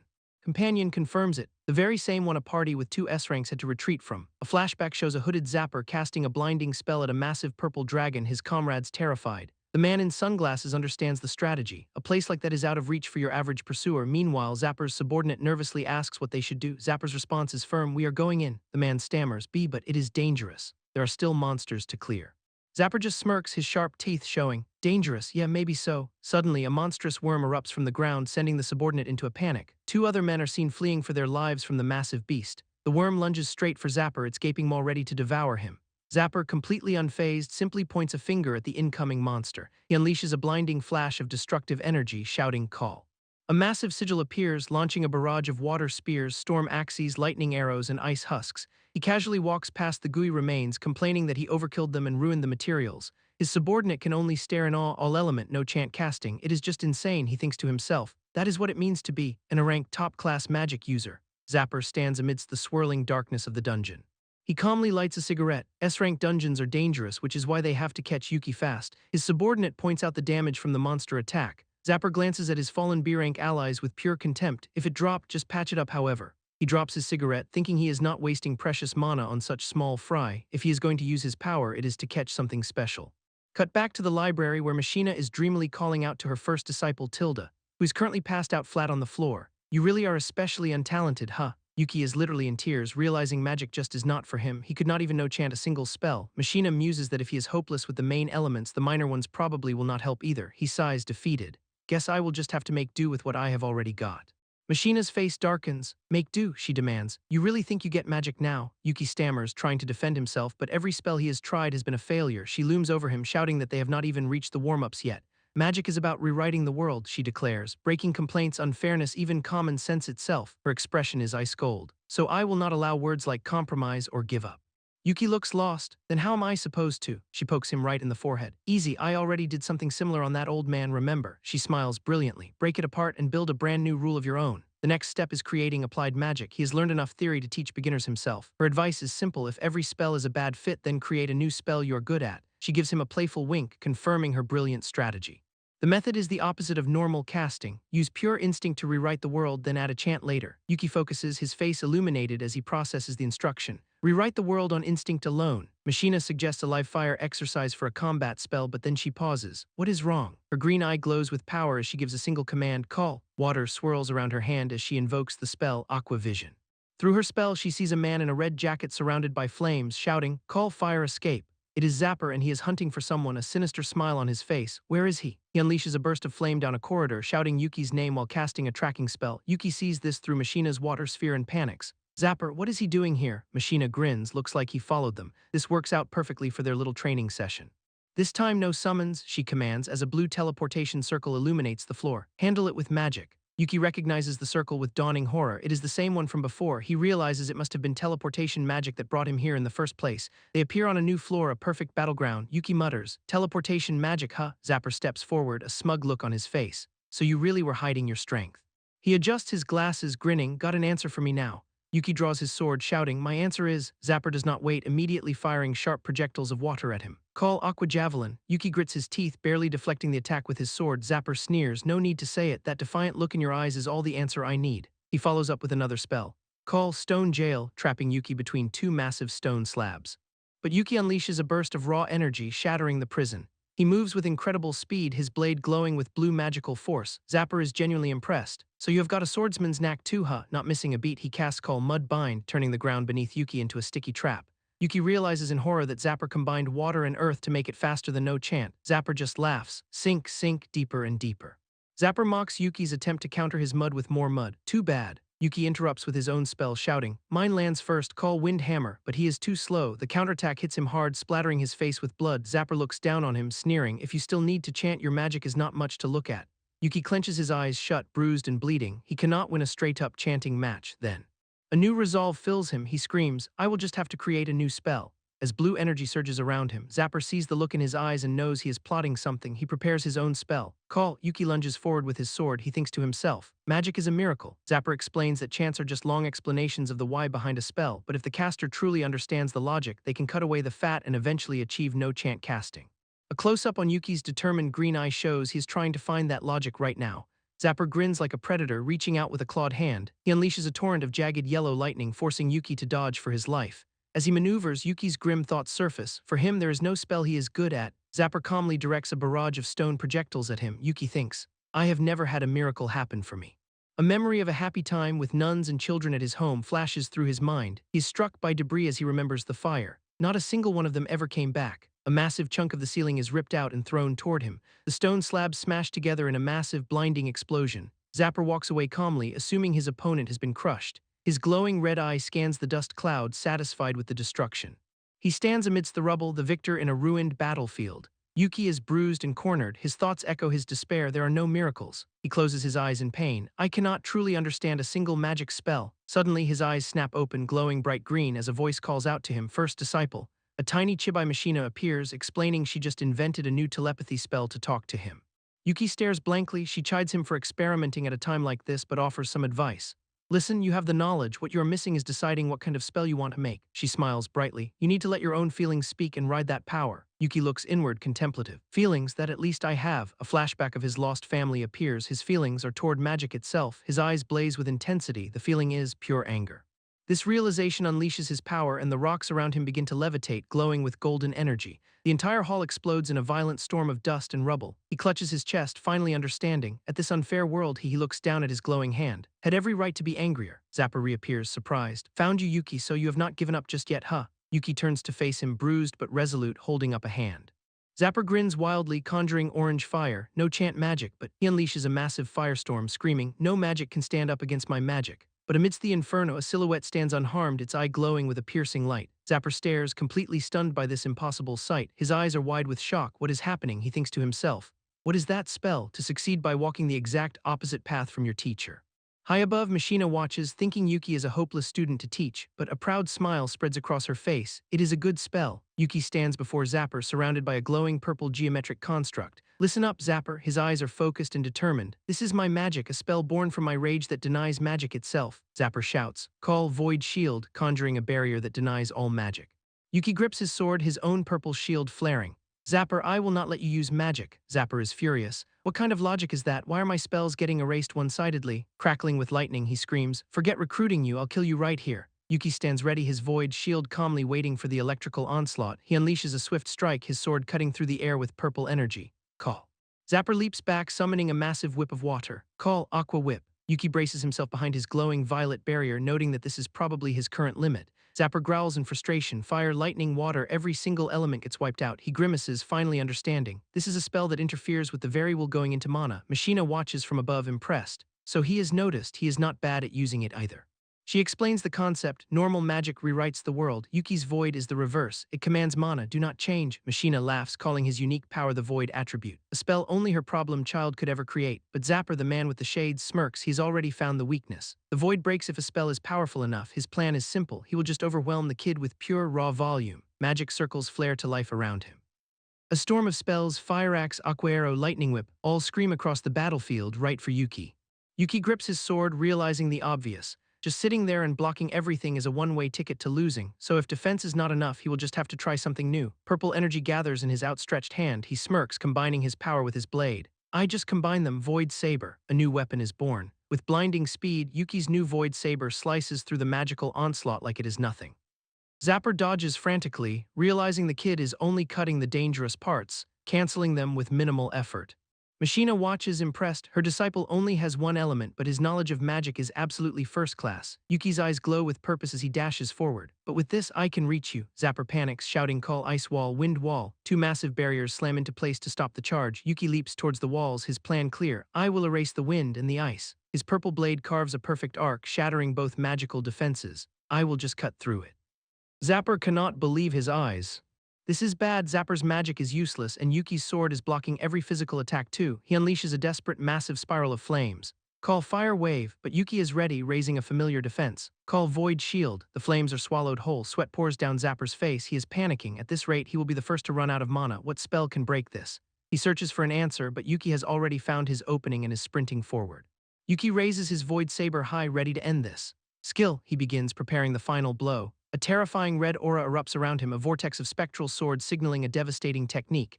Zapper's face drains of all color. A skill, there's no way, not now. He knows he cannot defend in time. Yuki is a blur of motion, his purple blade an omen of defeat. A close-up on Yuki's face reveals pure lethal focus. The very air vibrates around his determined form. Zapper screams, frantically gesturing. He has one last, desperate trick up his sleeve. Call. As Yuki lunges forward for the final strike, Zapper throws his hands up, not to block, but to cast something else. An invisible force, an air hammer, slams into Zapper himself, launching him backward and out of harm's way. Yuki pauses, completely dumbfounded. He did not think the guy would fire a spell at himself just to dodge. Zapper cackles like a madman. Fine. I will let you off this time, but next time you are dead. He floats into the air, gathering power. I will crack that spell of yours for sure. He calls upon the wind to fly, and just like that, he runs. Yuki watches him go, thinking you do not last long as an adventurer without a cold head. Suddenly, his elf companion grabs him, screaming, what is he doing? They cannot just let him get away. She is in hysterics, wailing that the old man will laugh at them for letting him escape. What a drama queen. But Yuki just looks down at a glowing pink seal on his hand. He always has a backup for emergencies. Mind if I drop this restriction? He asks as his companion stares, her tears of panic turning to confusion. A brilliant beam of blue energy streaks across the sky, a silent promise of destruction. Zapper is struck mid-flight. He clutches his chest, feeling awful. Anyway, once I get back, his eye widens in absolute terror. He recognizes this feeling, this overwhelming power. He is caught, reeling from the sudden assault. This is definitely. The air erupts in a violent storm of dark purple energy. Zapper realizes his doom. This is a full chant, impossible. A full chant takes a ridiculous amount of time. There is no way Yuki could fire one right after that fight, but the mana is clearly coming from Yuki's location. Zapper tries to flee. Call Wind Boost. The elf companion stares at the swirling dark energy, whispering in awe. So that's what you summoned for. A dark-haired woman, her eyes hidden in shadow, recites a grim incantation. O Abyss, ocean of life, mother of chaos. It is the maid, May, wreathed in violet flames, continuing the dark chant as Yuki and the elf watch. She stares intently at her distant target. Look at me, look into these eyes, everything reflected is your true form. Yuki explains his genius plan. He had May learn the chant via thought link and cast it for him. After all, magic is a universal art. With a full chant, anyone should be able to use it. Right, the chant completes. Your true form that amounts to nothing, here and now, I swear. May, surrounded by violent energy, forms a dark spear. She turns to Yuki. Master, you're very rough with your maids. Yuki, bloodied but triumphant, grins. I'm a monster tamer. Anything I can't do, my allies handle. Well, I am dead, so I don't get tired, she deadpans. I will allow it, and with that, she unleashes the dark arrow. Zapper shouts in alarm, knowing he has to deflect it. He desperately calls upon his magic. A glowing yellow barrier materializes before him. Holy shield. His last line of defense. The thin, purple energy projectile strikes the holy shield, causing it to ripple violently.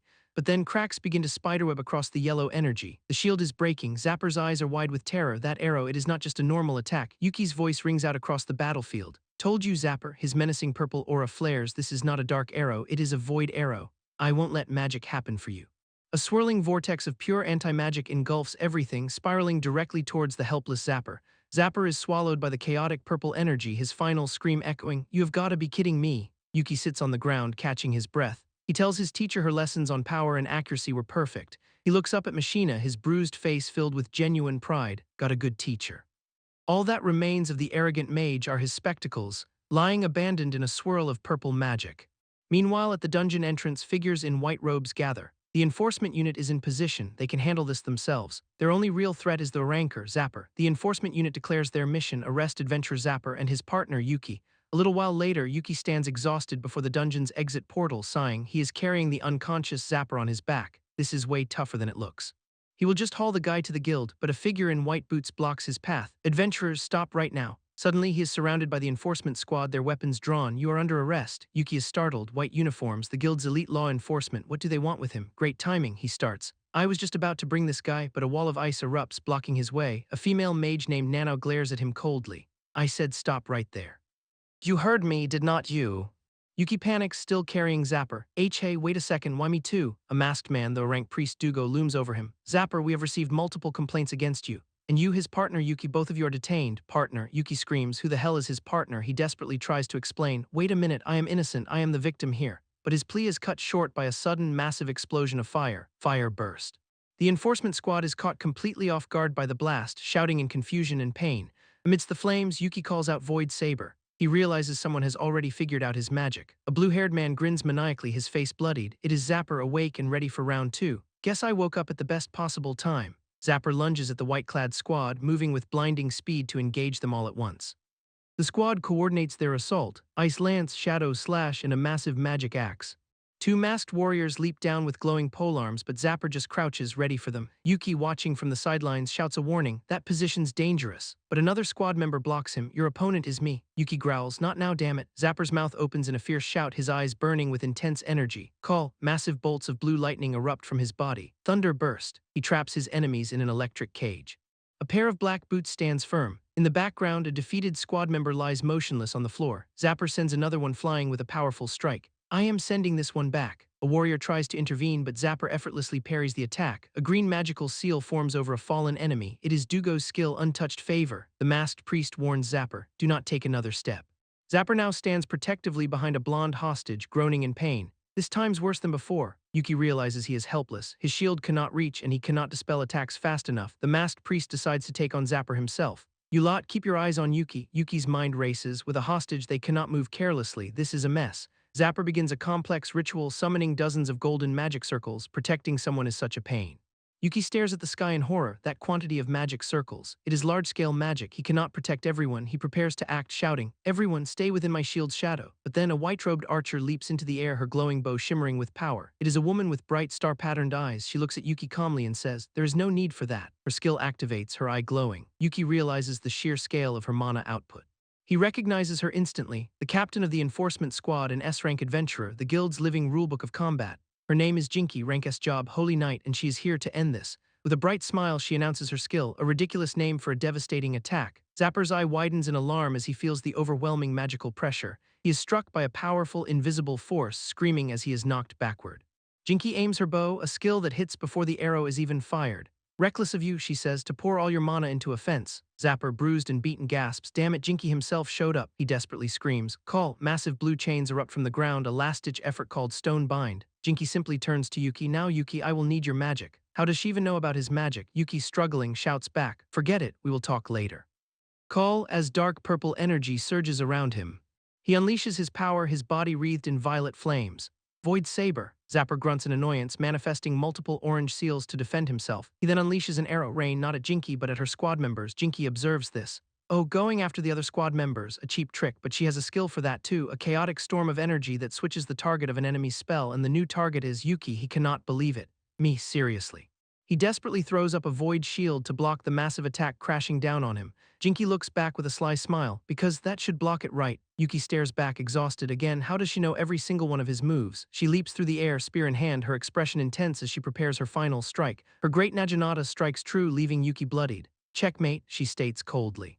The rest of the squad moves in, restraining the now defeated Zapper. Secure them. Jinki observes Yuki, noting his mana is lower than expected. He has clearly been through a fight already. She shakes his hand. Anyway, thank you for your help, Yuki. Your magic made this very efficient. Yuki is completely baffled. How do you know about my magic exactly? She leans in close, her star-patterned eyes glowing. Her skill lets her see people's status. It is a bit like your machine gun evil eye, is not it? She asks, revealing she knows everything. Yuki is shocked into silence. She has seen right through him, so that is how she knew both his spells and Zapper's remaining mana. She is on another level. A warrior reports to the captain. The target is secured and all the injured have been treated. He then asks about the matter of Yuki's involvement. Jinki watches Yuki.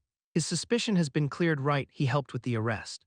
Turns to him. Adventurer Yuki, the charges against you are most likely a misunderstanding. While they cannot make an official apology yet, he is no longer a target. In fact, they thank him. Yuki smiles, relieved. As long as the misunderstanding is cleared, they are good. He will even cooperate. However, Jinki grips her weapon, her tone shifting. The guild must bring up another matter. She points out the obvious. The dungeon he just left is S-rank. He was not supposed to challenge it alone.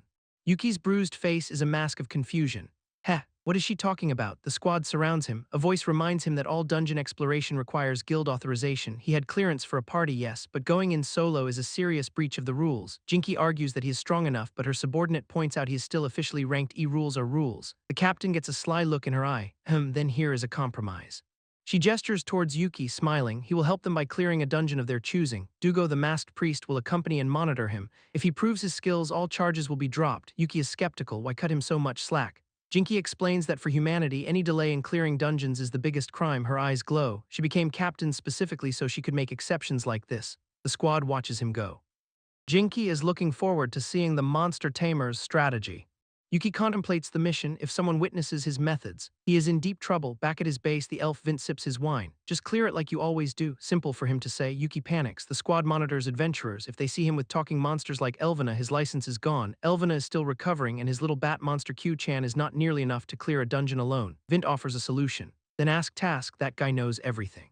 Yuki remembers a fox-eared guy from Vint's tea parties. Is he some kind of specialist? Vint swirls his glass. A specialist, hardly that guy. His expression turns dead serious. He is the dungeon, the collective will of all our monsters combined. The friendly, fox-eared Task is shown enveloped in a terrifying dark aura undergoing a sinister transformation.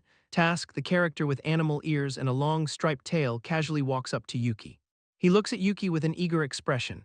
Guess it is my turn next, huh? Yeah, Yuki replies, thinking he needs to ask someone who truly understands monsters. Task suddenly pulls him into a hug, laughing. No need to be so stiff, I like you, we are kindred spirits.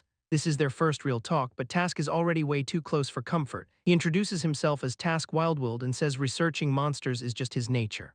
Yuki blushes, totally flustered. I'll teach you whatever you want, you humans do not even know what monsters are, right?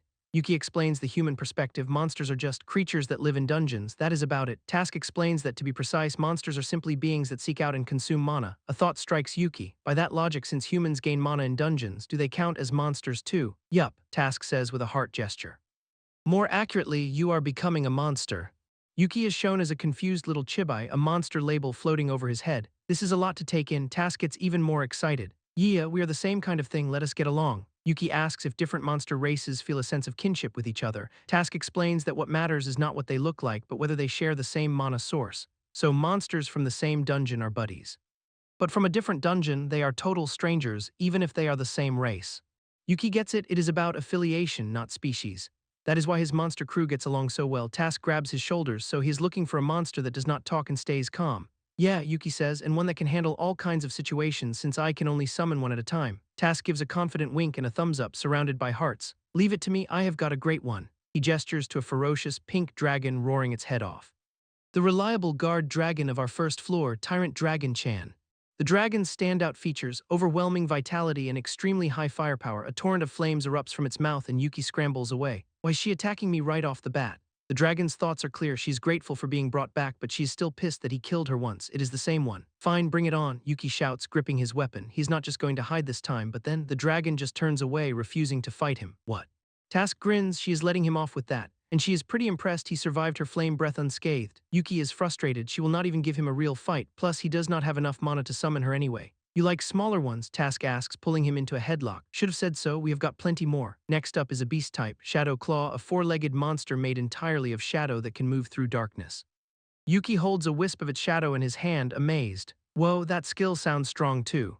To make a contract, he needs either a discussion or a fight to earn its respect, but the shadow creature just melts into the floor and runs away. Hey, wait, do not run. Yuki kneels in defeat. Why will not any of them face me properly? Task just laughs. He explains that since Yuki is one of them now, there is no reason to fight. But his mana is so low they do not find him scary either. Yuki looks up, stung. So they are looking down on me. Task's little chibai avatar bluntly says, yup.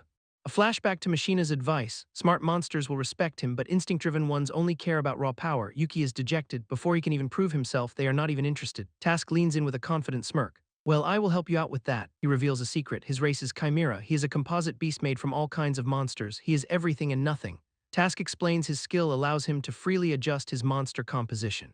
With his encyclopedia of beasts, he can perfectly transform into another creature. He can copy everything from their base stats to their unique abilities, and he demonstrates shifting into a shadowy beast darker than darkness itself. The creature leaps forward, a terrifying mass of claws and dark energy. Task gives Yuki a sly look. I will help you train, but earning their respect is all on you. Yuki's eyes glow gold, activating his own skill. Yeah, got it. A shadowy tentacle with a creepy grin sweeps across the ground toward him. Yuki meets the attack head-on, his sword clashing against the beast's claws. His golden eye narrows. Man, this S-rank dungeon training is no joke. He grips his blade tightly, realizing this is going to be a real struggle. Task points out the next opponent, a magic-wielding Eyes Owl. The owl immediately unleashes a blinding burst of green magical energy. Yuki summons his void saber and dashes in, but the owl is just too fast to hit. He realizes it is a battle of endurance. He will have to wait for the perfect moment to strike. He braces himself, his gaze locked on the blur of his speedy opponent. A small cut appears on his cheek as the golden light in his eye intensifies. He moves in a flash, a swift arc of motion too fast for the eye to follow.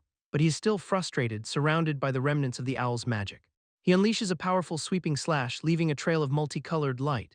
A massive impact shatters blue crystals and a tiny Chiba Yuki reacts with pure shock. He glares into the dark forest, driven mad by the constant hoot-hoot of the owl. Finally snapping, he leaps through the air yelling, "I am catching you no matter what." Task grins, introducing the next challenge, a monster with an unbreakable defense. It is the dynamic Cancer, a giant green crab that embodies contradiction itself.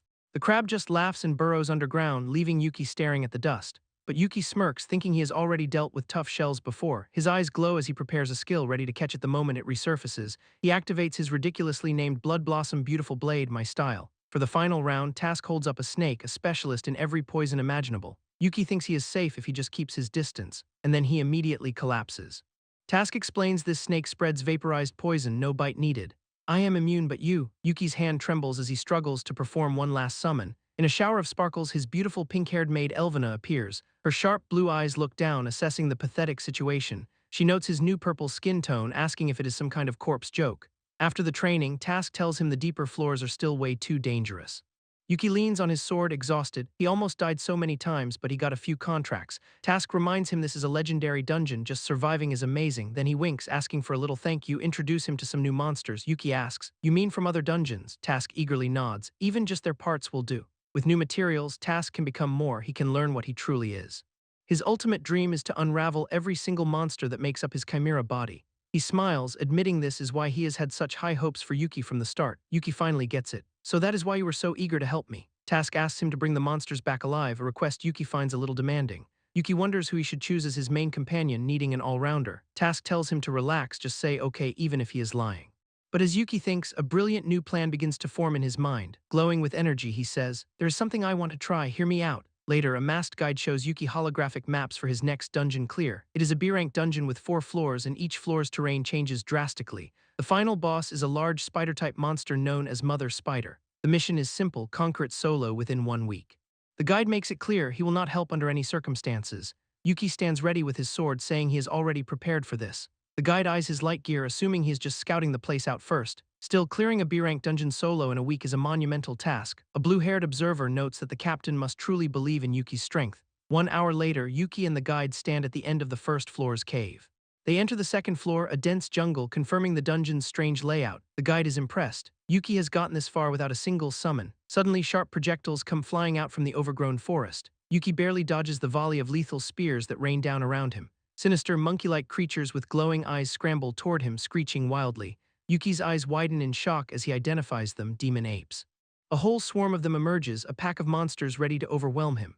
Surrounded, Yuki notes how they keep darting in and out of the shadows. A purple sigil glows on his hand as he decides to fight fire with fire. The masked guide watches intently, eager to see what kind of monster Yuki has contracted. Yuki shouts, "Summon Shadow Claw," and a massive, fanged shadow beast emerges. The beast lunges into the swarm, tearing the apes apart in a spray of blood.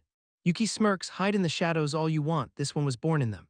Shadow Claw absolutely shreds the ape creatures in a blur of violent motion. The guide is stunned. Shadow Claw is a top-tier monster. How did he contract such a beast? With the area secure, Yuki declares they are moving on, looking like a seasoned pro. The guide reflects that dungeons are not meant to be cleared alone by normal adventurers. To clear one solo, that is something only a hero like the S-rank captain could do. They arrive at the 3rd floor, a vast, glowing ocean at sunset, and from the depths, a colossal, tentacled sea monster rises to greet them. The guide realizes Shadow Claw is useless here. Shadows do not form on water. Yuki calmly unsummons Shadow Claw, returning it to save his mana. The guide notes his smart tactic of dismissing summons to conserve energy. Then, in a burst of light, Yuki summons a completely different monster, Dynamic Cancer. A multiple summon and another top-tier monster. The guide is losing his mind. Yuki points dramatically, shouting, "Go Dynamic Cancer!" A flashback begins with Task pondering the limits of his transformation skill. Yuki confirms the skill copies everything, forms, stats, and even other skills. So Yuki's genius idea was, what if Task transforms before being summoned? Task admits he has never actually tried that before. Yuki's mana is too low for Task's true form, but maybe not for his transformed state.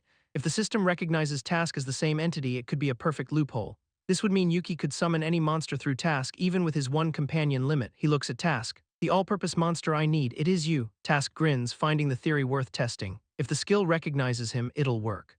Yuki offers a deal, "Form a contract with me and I will show you monsters you have never seen." Task laughs, calling Yuki a real monster charmer for knowing how to sweet-talk him. He reaches out his clawed hands, ready to accept the proposal. A magical contract forms as Task agrees to become Yuki's servant. He is a little bummed he cannot rampage in his true form, but he will show off everything else. Back in the present, Yuki clenches his fist. "I am counting on you, Task." Task, as the crab, is busy geeking out over his new tentacles. Studying in the field is a dream. Yuki has to remind him not to get too excited and accidentally drop the transformation. He activates his golden demon truth eye to analyze the enemy. He spots the weak point. It is protecting its third arm. Go Task. Task laughs in his crab form and unleashes a devastating pincer attack. The giant sea monster lets out a primal roar of pure agony. With the area secured, the guide can only stare in awe at their overwhelming power. They reach the fifth floor, a corridor packed with dangerous magical traps. Task, shoot out the magic circles. Yuki commands, summoning an Eyes Owl form. A massive barrage of magic projectiles shreds the corridor, clearing the path. Yuki throws up a void shield, coolly stating, "Do not worry, I have got our defense covered." They press on, arriving at the seventh floor, a creepy poison swamp. Yuki expertly navigates, finding a safe path through the monster-infested waters. The guide Dugo is amazed. Yuki's pace is faster than a full party's. Suddenly, Yuki shouts a warning, "Dugo, look out!" But it is too late. Dugo is struck by a hidden creature. Yuki immediately strikes back, defending his stunned companion. He instantly summons another form for Task, the glowing antimony snake. The snake floats beside Dugo, healing his wound. Dugo is shocked, a monster with healing skills. Yuki examines the severed limb of their attacker, impressed by its unique poison. Dugo feels a pang of guilt. He's supposed to be a supervisor, not a party member. Yet Yuki, who said his own death would be his own fault, still protected him again. A tear rolls down his cheek. So many adventurers had forgotten what it means to be human. He suddenly bursts out laughing, glowing with a newfound energy. He touches his mask, admitting his judgment of Yuki was completely wrong. Smiling warmly, he tells him, "Yuki, you are an incredible adventurer." Now totally hyped, he cheers. "Let us definitely clear this dungeon within a week." Yuki looks at him strangely. "But actually, I was planning to finish it today." Dugo freezes, his world shattering in a background of floating, confused cat icons. "Wait, today? I thought your light gear was for scouting." "Nope, day trip." Dugo explains that adventurers often reach the last floor, which is why they have so much intel. The problem is the boss. No one has ever beaten it, not even 8 A-rankers together. He stares at Yuki, his eye wide with disbelief. "And you think you can clear it in one day?" Yuki just smiles confidently. "Yeah, I have already figured out the strategy." He explains that he already ran a practical simulation fight against the real thing. They arrive at the final floor, a massive cavern covered in webs. The boss, Puppet Arachne, looms in the darkness, a truly special kind of monster. Yuki readies his blade, glowing with golden light. "All right then, time to start the conquest." The massive spider monster lunges forward, ready to begin the final battle. Dugo, the guide, is already sweating bullets, terrified by the oppressive atmosphere. The boss's main gimmick is revealed. It uses magical threads to control other monsters, but this boss-level individual is on a whole different level of terrifying. It controls 4 monsters from every previous floor, all at the same time. Yuki stands in the center, completely surrounded by the boss's monster puppets. Dugo panics, knowing that even full parties get wiped out by this simultaneous assault. Yuki calmly summons Eyes Owl to get a bird's-eye view of the battlefield. Then just as quickly he unsummons it, having seen all he needs to see. He is now hovering in midair right above the screeching, controlled monsters. Dugo yells out in fear. No good, in midair there is nowhere to run. But this was all part of the plan. A glowing crest appears on Yuki's fist as he shouts. "Summon!" A massive crab monster, Dynamic Cancer, crashes down, crushing everything below in one blow. Dugo realizes the genius move. He deliberately drew their attention, but he is still worried. The true boss, the puppet Arachne, still looms above, untouched. The guide warns that it can just bring in more puppets. They will be worn down eventually. Yuki unsummons the crab and immediately summons his next monster without missing a beat. Shadow Claw appears, lashing out to tear through one of the remaining puppets. Yuki catches his breath, perfectly calm. "First, take down one, so far according to plan." A flashback begins, showing a brilliant blue crystal structure. This is how the plan started. A cat-eared Task asks Yuki a simple question: "Can you transform into Puppet Arachne?" Yuki had realized this meant he could have a mock battle against the boss before even entering. Task explained he could copy it, but only its average stats, not the boss's enhanced power. So Yuki factored that into his strategy, asking about the original's abilities. And this is what the real one is like, a puppeteer controlling victims in its web. In the present, Yuki uses his evil eye, confirming its skill, perfectly coordinated sharing.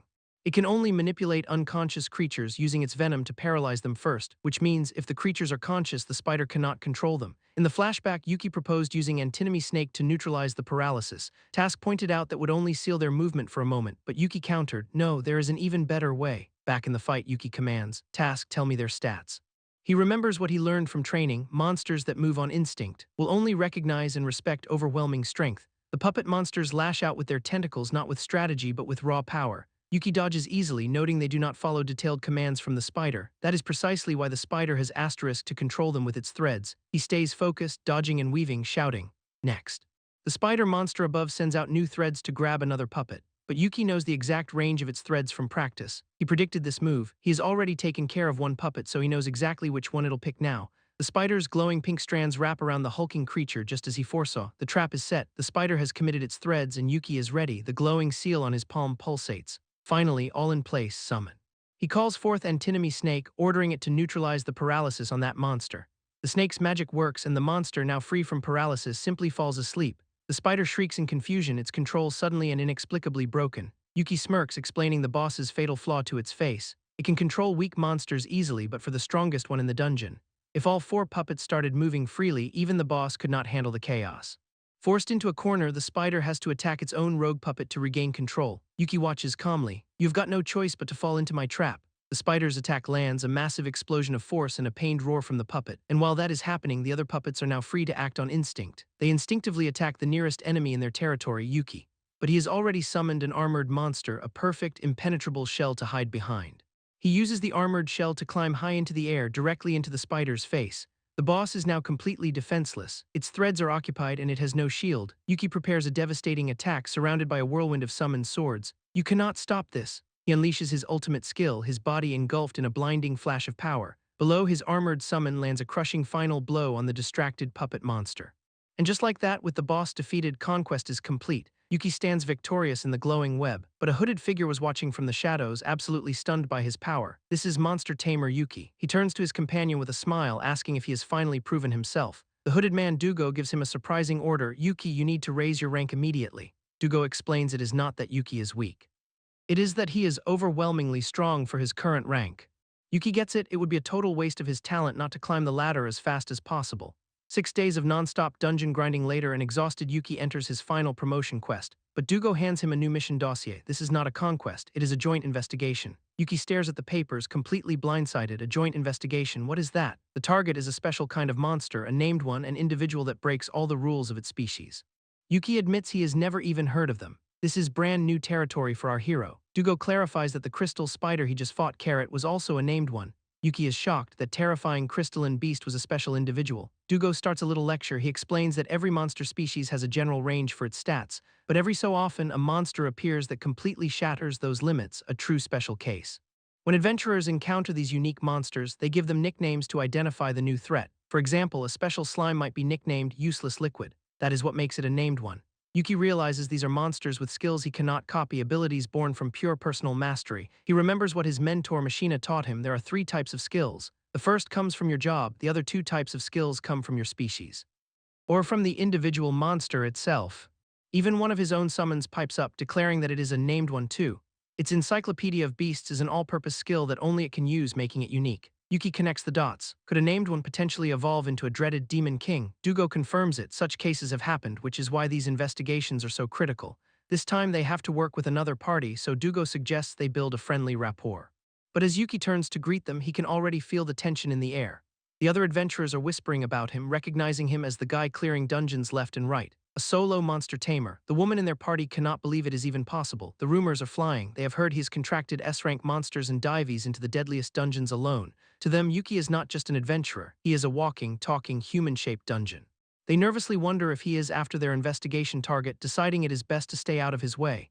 And yeah, they are definitely keeping their distance, practically hiding on the other side of the entrance. Dugo sighs. Unique adventurers get titles just like monsters do, and Yuki's is certainly an intimidating one.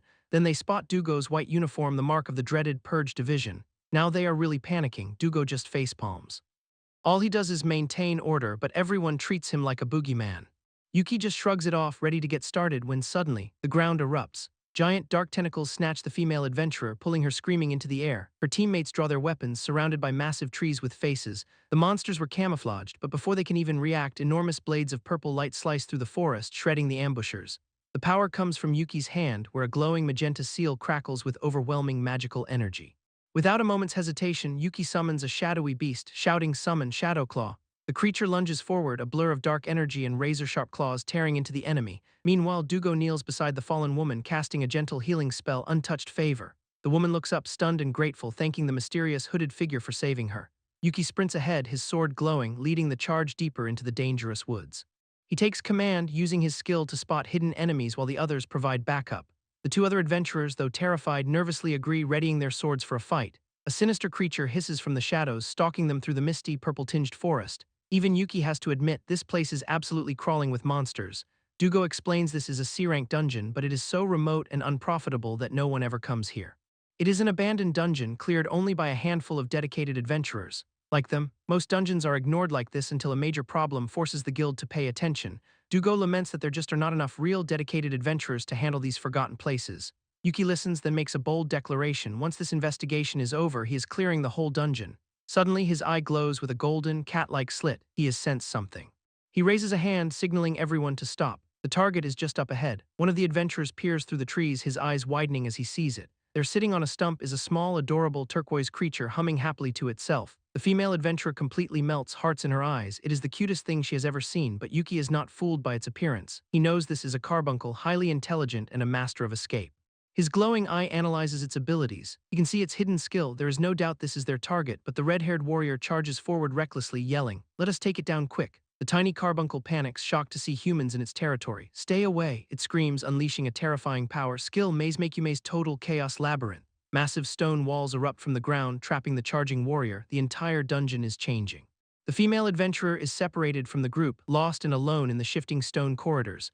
Dugo recognizes the skill immediately. It is just as the report said, a power that reconstructs the dungeon itself. This is the named carbuncle, fairy tale, and it is turning their path into an impossible maze. The very ground beneath their feet buckles and shifts, the architecture of the dungeon twisting into chaos. The red-haired warrior barely dodges a falling slab of rock, panting as the world crumbles around him. Yuki knows the skill is not a direct attack. He has to defeat the carbuncle to stop the chaos. The little creature, overwhelmed by so many enemies, decides to run, triggering its labyrinth skill once more. A powerful gust of magical wind blasts the warriors, threatening to throw them off balance. A trapdoor opens beneath his allies. Yuki knows he has to go after them to help. Dugo understands, promising to find the others and report back. He tosses Yuki a crucial item. Yuki catches the sleek, dark cylinder, his face set with grim determination. It is an escape device, a way out if things get too hairy. He grips it tightly. With no other choice, he takes a leap of faith, diving headfirst into the shifting darkness below. He lands hard in a cavernous chamber, instantly on guard, scanning for his missing teammates.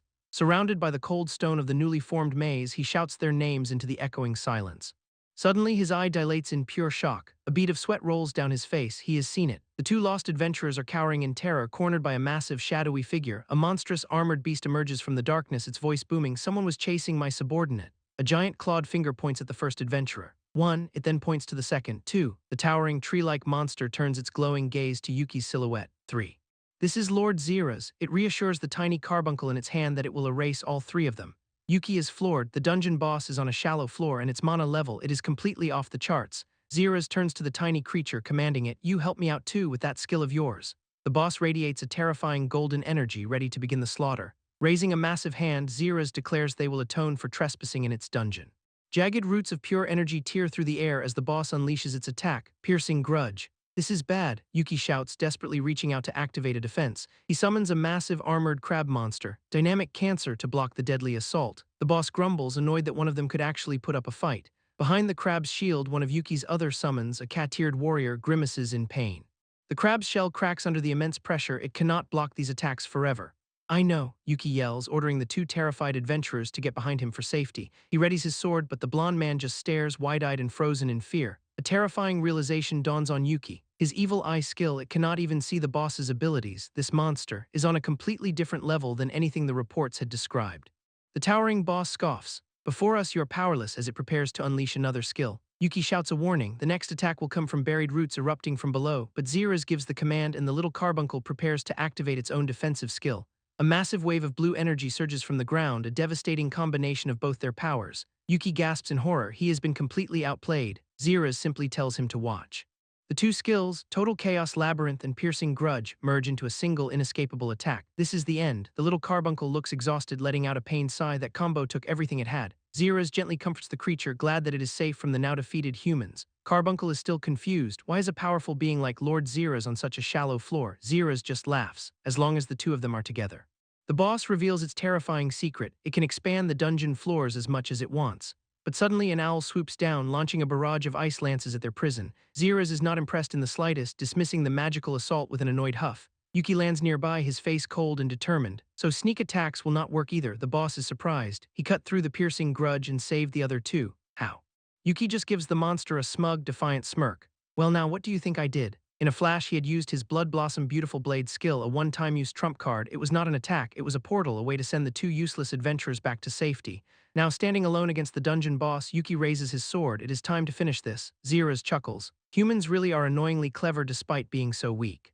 The monster's eyes glow with rage. Looks like you're also good at irritating people. It turns to the little creature on its shoulder. Carbuncle. The creature nervously replies, yes. Once again, the boss orders the use of Maze Total Chaos Labyrinth. Massive, spiked blue spheres of chaotic energy begin to form in the air. Zira's follows up with its own attack, Piercing Grudge, sending the spheres crashing down. Yuki narrowly dodges the insane combo attack, shouting, that is even allowed. The boss taunts him. With this setup, there is no way he can block it with his crab summon again. The combo is relentless. Carbuncle. The labyrinth skill activates, Piercing Grudge. Yuki is forced to constantly stay on the move, dodging the onslaught. They are trying to wear him down, preventing him from setting up any kind of defense.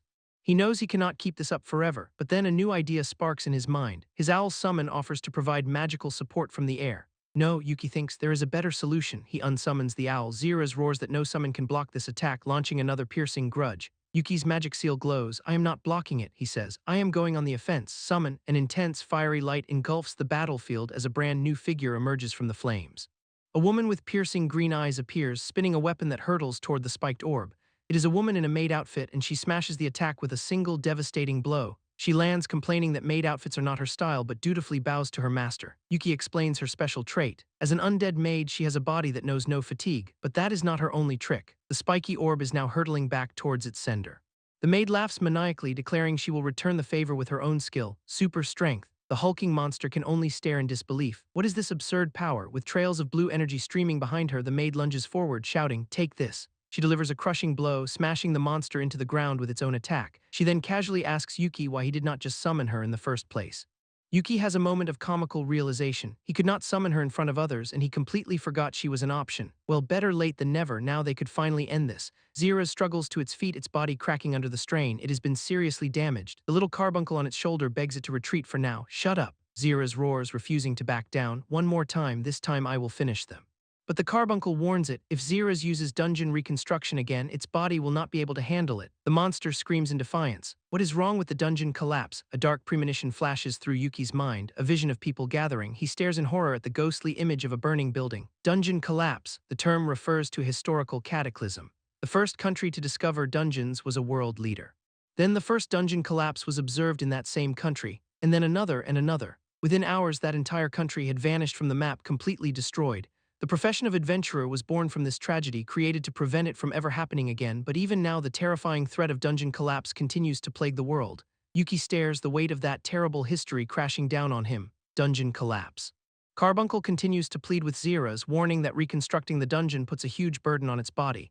Continuous use is dangerous, and if Zira's takes any more damage, it could lose control of the dungeon entirely, triggering the very catastrophe they fear. Zira's turns its cold gaze on the tiny creature. Carbuncle, are you mocking me? Do you really think, the monster bellows, that I would lose to a mere human? It then murmurs that Carbuncle's rare skill was useful, a tool to elevate it to the level of a demon king. But I do not need you anymore, Zira's declares, its glowing eye sinister. I will just take that skill. The little Carbuncle's face twists in dawning horror. Vicious thorns erupt from Zira's, piercing the tiny creature as it screams in agony. Yuki can only watch, stunned, as the horrific betrayal unfolds before him. Zira's is absorbing Carbuncle, making the creature's power and body a part of its own. The assimilation is complete. The transformed Zira's turns its eyes back to Yuki. Die, it screams, lunging forward while activating the Carbuncle's stolen skill. He hijacked the skill, Yuki yells as his maid companion Task is knocked to the ground, but Task just gets back up, raising a hand to block the next furious assault. A powerful impact tears through the air, a clash of gold and blue energy. The maid is struck by the piercing grudge attack, her face a mask of pure shock, yet even while bleeding she flashes a fanged grin. Ow, does not hurt though. Yuki is bewildered. As expected of an undead body, pain is just a minor inconvenience. He tells Task he needs her help. He's going to go in for the final strike. But as Task prepares to fight, her eyes are wide with genuine fear. This dungeon is seriously dangerous. Yuki is shocked. He has never seen her this panic before. The situation is worse than he thought. Zira's roars stop darting around as it prepares to unleash another skill. Maze make you maze. The floor beneath Yuki's feet completely vanishes. With no place to land, he is sent plummeting into the abyss. He has to unsummon Task. As he falls, the monster activates another attack, sending jagged roots to crush him midair. Thinking fast, Yuki summons his wise owl, which materializes to catch him. Enraged that it still cannot hit him, Zira's prepares to unleash its ultimate tantrum. The entire dungeon begins to shake violently. This is no mere earthquake. Zeras destroys all the upper floors in a single cataclysmic explosion of rage. The wise owl can only think one thing: he is completely insane. With nowhere left to run, Zeras binds itself with its own roots, preparing one final all-out attack. Sharp wooden tendrils converge from all directions. "This is bad," Yuki cries out. He reaches out, his hand grasping for something, for someone. His expression is one of pure urgent desperation as he lunges through the air. The monstrous roots slam into the cavern floor with a deafening, world-shattering impact. The scene is consumed by a chaotic cloud of dust and debris as the dungeon tears itself apart. The monster's glowing eye scans the wreckage, searching for any sign of its victim. But there is nothing. Standing alone in the ruins, Zeras screams into the emptiness. "Where the hell did you go?" Yuki suddenly finds himself in a strange, orange-hued world, still reeling from his narrow escape. His cloaked companion explains that when they first returned, 2 party members were missing, so like a true hero, they had charged back into the chaos all by themselves. But then the floor collapsed and they only survived by sheer dumb luck. Yuki snaps back to reality, shouting that this whole situation is unbelievably serious. The cloaked figure agrees, having heard about a boss appearing on a shallow floor. But Yuki cuts them off, his eyes glowing fiercely. That is not the problem. They are facing a dungeon collapse. The companion is utterly stunned, stammering in disbelief at the horrifying news. They want to act immediately, but explain that it is going to take a lot of time. Apparently, dungeon collapse is still a mystery, with almost no research on how to stop it. Once a collapse begins, it is a cataclysm that devours everything, leaving no survivors to tell the tale. Yuki clenches his fist, knowing the immense danger they are all in. He personally witnessed the chaotic dungeon, and he is certain this is not some bluff. His companion agrees but delivers some terrible news. All S-rank adventurers are currently occupied. They are all deep inside Demon King-class dungeons, fighting the final bosses. Even the other high-ranking adventurers are out on support missions, like this warrior on her dragon. It will take far too long to recall everyone back to deal with this new crisis. Yuki does not care. He declares they will just have to clear it with the adventurers they have now. His friend is skeptical, questioning how many would even show up for such a risky, low-profit job. After all, they point out, selfless heroes like Yuki are an incredibly rare breed these days. The ally panics, desperately trying to figure out their next move in this impossible situation. Their plan is simple: report to the guild and issue evacuation orders to the surrounding areas. Yuki agrees to head to the guild while his friend takes on another crucial task. They will try to reach the captain in their dungeon, hoping a communication device still works. But before they part, a stern warning for Yuki: do not you dare try to clear this alone. Yuki puts on a brave face and agrees, promising he understands the danger. But the moment he is alone, he admits there is no way he can just sit around and wait. He knows going in now would be reckless, but he believes there might be another way. He remembers that the monsters Zeras and Task spoke as if they understood the collapse. So he forms a new plan. He will just have to ask a monster to teach him. The powerful figure on the throne simply stares back, his red eyes piercing the darkness. Yuki holds up his hand, a glowing symbol on his palm, demanding to know everything. The Demon King scoffs. "So you want to know about us, do you?" He decides to humor the boy, admitting it would be a pain if Yuki got himself killed recklessly. Yuki gets straight to the point, asking the most important question: why do dungeons collapse? The Demon King begins his lecture, explaining the trigger is always the same. It happens when a dungeon boss can no longer control the immense power of their own domain. He explains that a dungeon is an unnatural space, requiring a massive amount of mana to maintain. To protect their followers, the boss literally shaves away their own life force to sustain it. And to keep it all going, they search for any method possible, including using humans like Yuki. But some bosses fail, stretching their power too far, like wine spilling from a glass, or they pour in too much mana, creating a dungeon that becomes impossible to maintain. The Demon King warns that once that delicate balance finally breaks, the entire dungeon, along with the space it occupies, simply implodes on itself. Yuki realizes with dawning horror that the aftershocks are what caused the disasters in his world. The Demon King confirms it, stating that survival depends on maintaining that perfect balance. He notes that Zeras has been rapidly reconstructing his dungeon, putting an insane amount of strain on himself. He is bound to self-destruct anyway. So Liber's advice to Yuki is simple: do nothing. But Yuki refuses. He cannot just stand by and watch. He argues that too many innocent people could get dragged into the disaster. Liber counters that if they lose Yuki, countless monsters will be in danger once again. He sees the unyielding determination in Yuki's eyes and decides on a new course of action. With a single terrifying gesture, Liber unleashes a vortex of pure power, sending Yuki flying. Yuki slams into the floor with a grunt, the impact shaking the entire chamber. Liber calmly steps over a shattered wine glass, assuring Yuki he has no intention of killing him. Instead, he declares he will simply beat Yuki down until he cannot even lift a finger. Yuki's evil eye screams with warnings as the pressure from Liber's mana skyrockets. He cannot believe it. This is more intense than any trial he has ever faced before. Liber knows Yuki will not give up easily, which is exactly why he plans to crush him completely. He unleashes a colossal wave of destructive red energy, ready to end this little rebellion. Yuki screams in frustration, knowing Liber's trust in him is becoming a real pain. He thinks that fighting someone who knows all of his tricks is a complete nightmare. The sheer pressure radiating from Liber is enough to crack the very floor beneath his feet. The Demon King stands in the center of a massive crater, a testament to his casual power. Yuki is floored. The raw output is beyond anything he has ever seen. What kind of stats is this guy packing? Asks if Liber is really okay with wrecking his own dungeon, but Liber calls it a trivial expense. He looks at Yuki with unnerving intensity, adding, "If it is for your sake." Yuki knows it is hopeless. If he fights him head-on, he does not stand a chance. But Liber can see the resolve in his eyes, sensing he has already made up his mind. Yuki decides to ride the wind from Liber's attack to create some distance. But his opponent simply dismisses the attempt with a single, cold word, pointless. In an instant, Liber is right in front of him. Yuki gasps, thinking it is a teleportation skill. Liber corrects him. He is not teleporting, he is just moving faster than Yuki's eyes can track. Wiping blood from his lip, Yuki sighs, admitting he really thought he'd gotten strong. Liber reassures him that he has. He is strong enough that Liber would bet his own survival on him. But even so, he does not believe Yuki can stop a dungeon collapse all by himself. With a hand over his chest, he declares he will not let Yuki walk into a fight he is destined to lose. Yuki hangs his head, trembling, and whispers that he already knows all of that. But with tears in his eyes, he screams that he refuses to be too late again, even if it kills him. Suddenly, the word summon flashes as Yuki unleashes a new, desperate strategy. Liber instantly recognizes the sword's stance, his own style. He knows it is a bluff. He correctly deduces it is a feint to cover for a preloaded magic spell. A massive magic circle erupts, but Liber is completely unfazed, confident he can block anything. But then Yuki lets out a desperate, commanding shout. Now, a swirl of dark energy envelops both Yuki and Elvina as he calls out her name. Elvina's eyes glow as she unleashes her own skill, a powerful teleportation spell. A brilliant flash of lightning envelops them, and in an instant they are gone. Liber stands alone in the empty hall, admitting he did not see that coming. But his eyes narrow with a dangerous glint. He declares, "You cannot run from a demon king." Meanwhile, Yuki and Elvina land in a sunlit forest with her right on top of him. Elvina is utterly confused, asking why her master suddenly decided they should run away from Lord Liber. She even offers to go back and apologize with him, much to Yuki's tired dismay.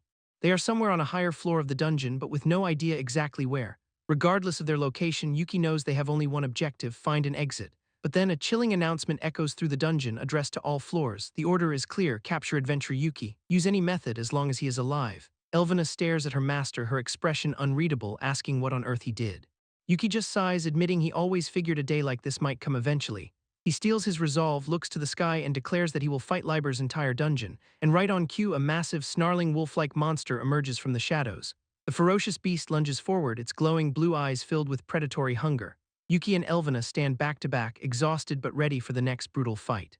After defeating the wolf, Yuki is already beaten up. S-rank dungeons are no joke. With his mana too low to teleport again, they begin the long walk out. Their first priority is to find a safe zone on this floor as soon as possible. Yuki then asks Elvina if she is really okay with disobeying her lord Liber. She explains that a tamer's contract is absolute. Ordinary monsters have no choice but to obey.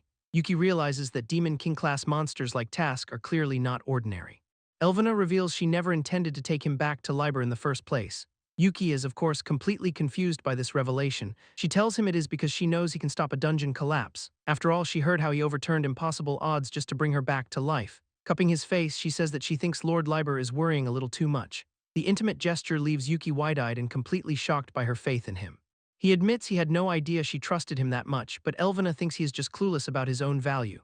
Suddenly, a voice cuts in from the shadows, saying the person in front of him thinks so too. Yuki's eyes widen in alarm as he senses the new, powerful presence. A man with purple hair and glowing red eyes emerges from the darkness. It is Vint. Vint draws his sword, commending Yuki for his instinct to immediately shift into combat mode.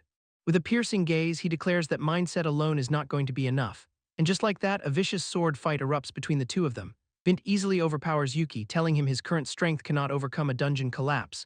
Yuki struggles to parry the relentless assault, realizing Vint's sword swings are as insane as ever. Vint lectures him, saying that snatching victory from a single opening will not work this time. He punctuates his point with a devastating strike that sends a shockwave through the area. What Yuki needs, Vint explains, is an overwhelming, crushing power. He moves with lethal grace, his glowing blade leaving trails of purple light in the air. He continues his lesson, telling Yuki that he needs an absolute victory. Another powerful blow sends Yuki sliding backward, completely outmatched in raw strength. Vint demands the strongest, most optimal win with not a single flaw in his performance. As their blades lock, Yuki desperately calls upon a skill to save himself, but Vint unleashes his own technique, the Blood Blossom Beautiful Blade, a flurry of red energy. Yuki watches in horror as his own signature style is turned against him. The sheer force of their clash is enough to tear massive chunks of rock from the ground. Elvina jumps in to help, her power enhanced, ready to join the fight. But Vint is completely unbothered, calmly preparing his next devastating move. He announces the second form of his Blood Blossom Blade, his red eye glowing ominously. A whirlwind of sharp, spinning energy blades erupts, trapping Yuki in a vortex of death. The sheer speed and power of the new skill completely overwhelms him. Lying defeated, Yuki learns the spin makes the attack pierce deeper, rendering his defense useless. Vint looms over him, declaring that his strength is still hopelessly incomplete. With Elvina blown away, Yuki desperately wonders what options he has left. Vint raises his glowing purple sword high, preparing for the final decisive blow. Yuki can only watch in terror as the massive blade descends upon him, but the sword strikes the ground right next to him, shattering the earth. Vint explains that since his orders were to keep Yuki alive, he has decided to give him some training. He coldly commands Yuki to stand up and face his new reality. Yuki is confused. He asks if Vint is really helping him, questioning his loyalty to Liber. Vint explains that Liber trusted his subordinate's judgment on how to handle the situation. Besides, other monsters who do not trust humans are making their move and they need Yuki ready. Task is holding them off for now, but no one knows for how long. For the future of the entire dungeon, Yuki needs to get stronger and he needs to do it fast. Yuki yells for Elvina, asking if she is okay to continue this brutal session. She immediately begins to heal his arm, preparing him for the next round. Yuki steels himself, realizing this training is just like before, a constant brush with death. Vint sees his resolve and acknowledges his good mindset, but he warns that if Yuki cannot withstand this, he will personally drag him back to Liber. Yuki stands tall, ready for anything, and asks what exactly he needs to do.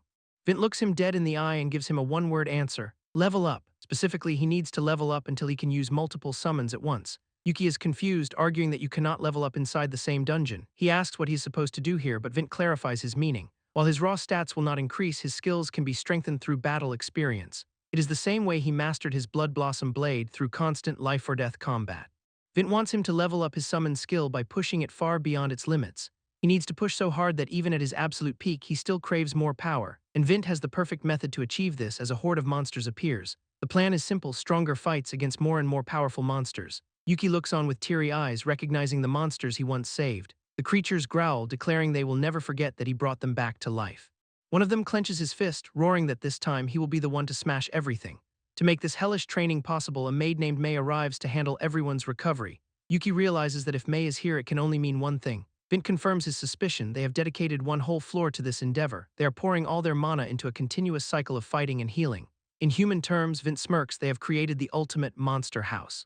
Another ally arrives, Machina Maitqua, who is only here for her cute disciple. She opens a rare magical book, preparing to lend Yuki its incredible power. A brilliant seal erupts from the text as she casts the spell Live in Library. Yuki finds himself pulled into a swirling vortex of dark energy, a space he has never seen before. Machina explains this is a time and magic space created by a legendary figure. Vint reveals the spell's true power. 3 hours outside will be 3 full days in here. With the risk of collapse looming, they have no time to waste. The training begins now. Yuki looks at the horde of monsters, recognizing this as a room of death and despair. But with a determined smile, he realizes this is exactly what he needed. Surrounded by crackling energy, he readies his sword, shouting that he is going all out from the start. He lunges forward, eyes locked on his targets, his blade glowing with lethal force. The brutal, non-stop battle against the monster horde begins in earnest. As he fights, bloodied and bruised, he reflects on how he used to hate monsters. He hated them for killing everyone at his orphanage, and he hated the dungeon collapses they caused. The training is relentless, with massive beasts pinning him down at every turn. But his memories flash by, making a contract with Liber, being saved by Elvina. He remembers all the mentors who trained him, shaping him into the warrior he is today. A monster's glowing eye reminds him of the immediate, deadly threat he constantly faces. With a powerful, glowing punch, he turns the tide against a massive beast. He expertly deflects another strike, his movements becoming sharper and more precise. Leaping through the air, he engages multiple enemies at once, a whirlwind of controlled chaos. He remembers his past self, a weak, F-rank adventurer, just a pack mule.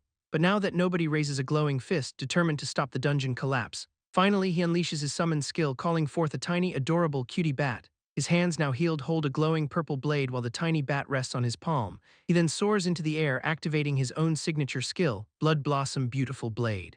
A maid casually hovers over a defeated beast, sighing that she might not be able to heal it this time. An elegant man in a suit observes, impressed that he has completely mastered the technique.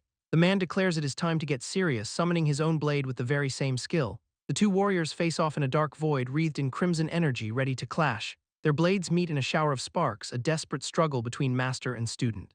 A vision fills his mind, humans and monsters living together in harmony. He screams with raw determination, vowing to become strong enough to protect them both. With a final explosive clash, he shouts that he cannot possibly stop here. The scene shifts to a pale, elf-like figure on a dark throne, lost in thought. The young fighter now stands before him, and the figure notes his quiet return. With intense red eyes, the figure mockingly asks if he got scared for his life.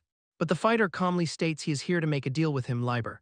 He recalls his past promise, how he once said he'd use Liber for humanity's sake. But things have changed. He now sees monsters as comrades, even family. He makes a new declaration. He wants to protect monsters just as he protects humans. Taking a bold step forward, he demands they redo their contract. The tension is thick as he proposes they do it on more equal terms.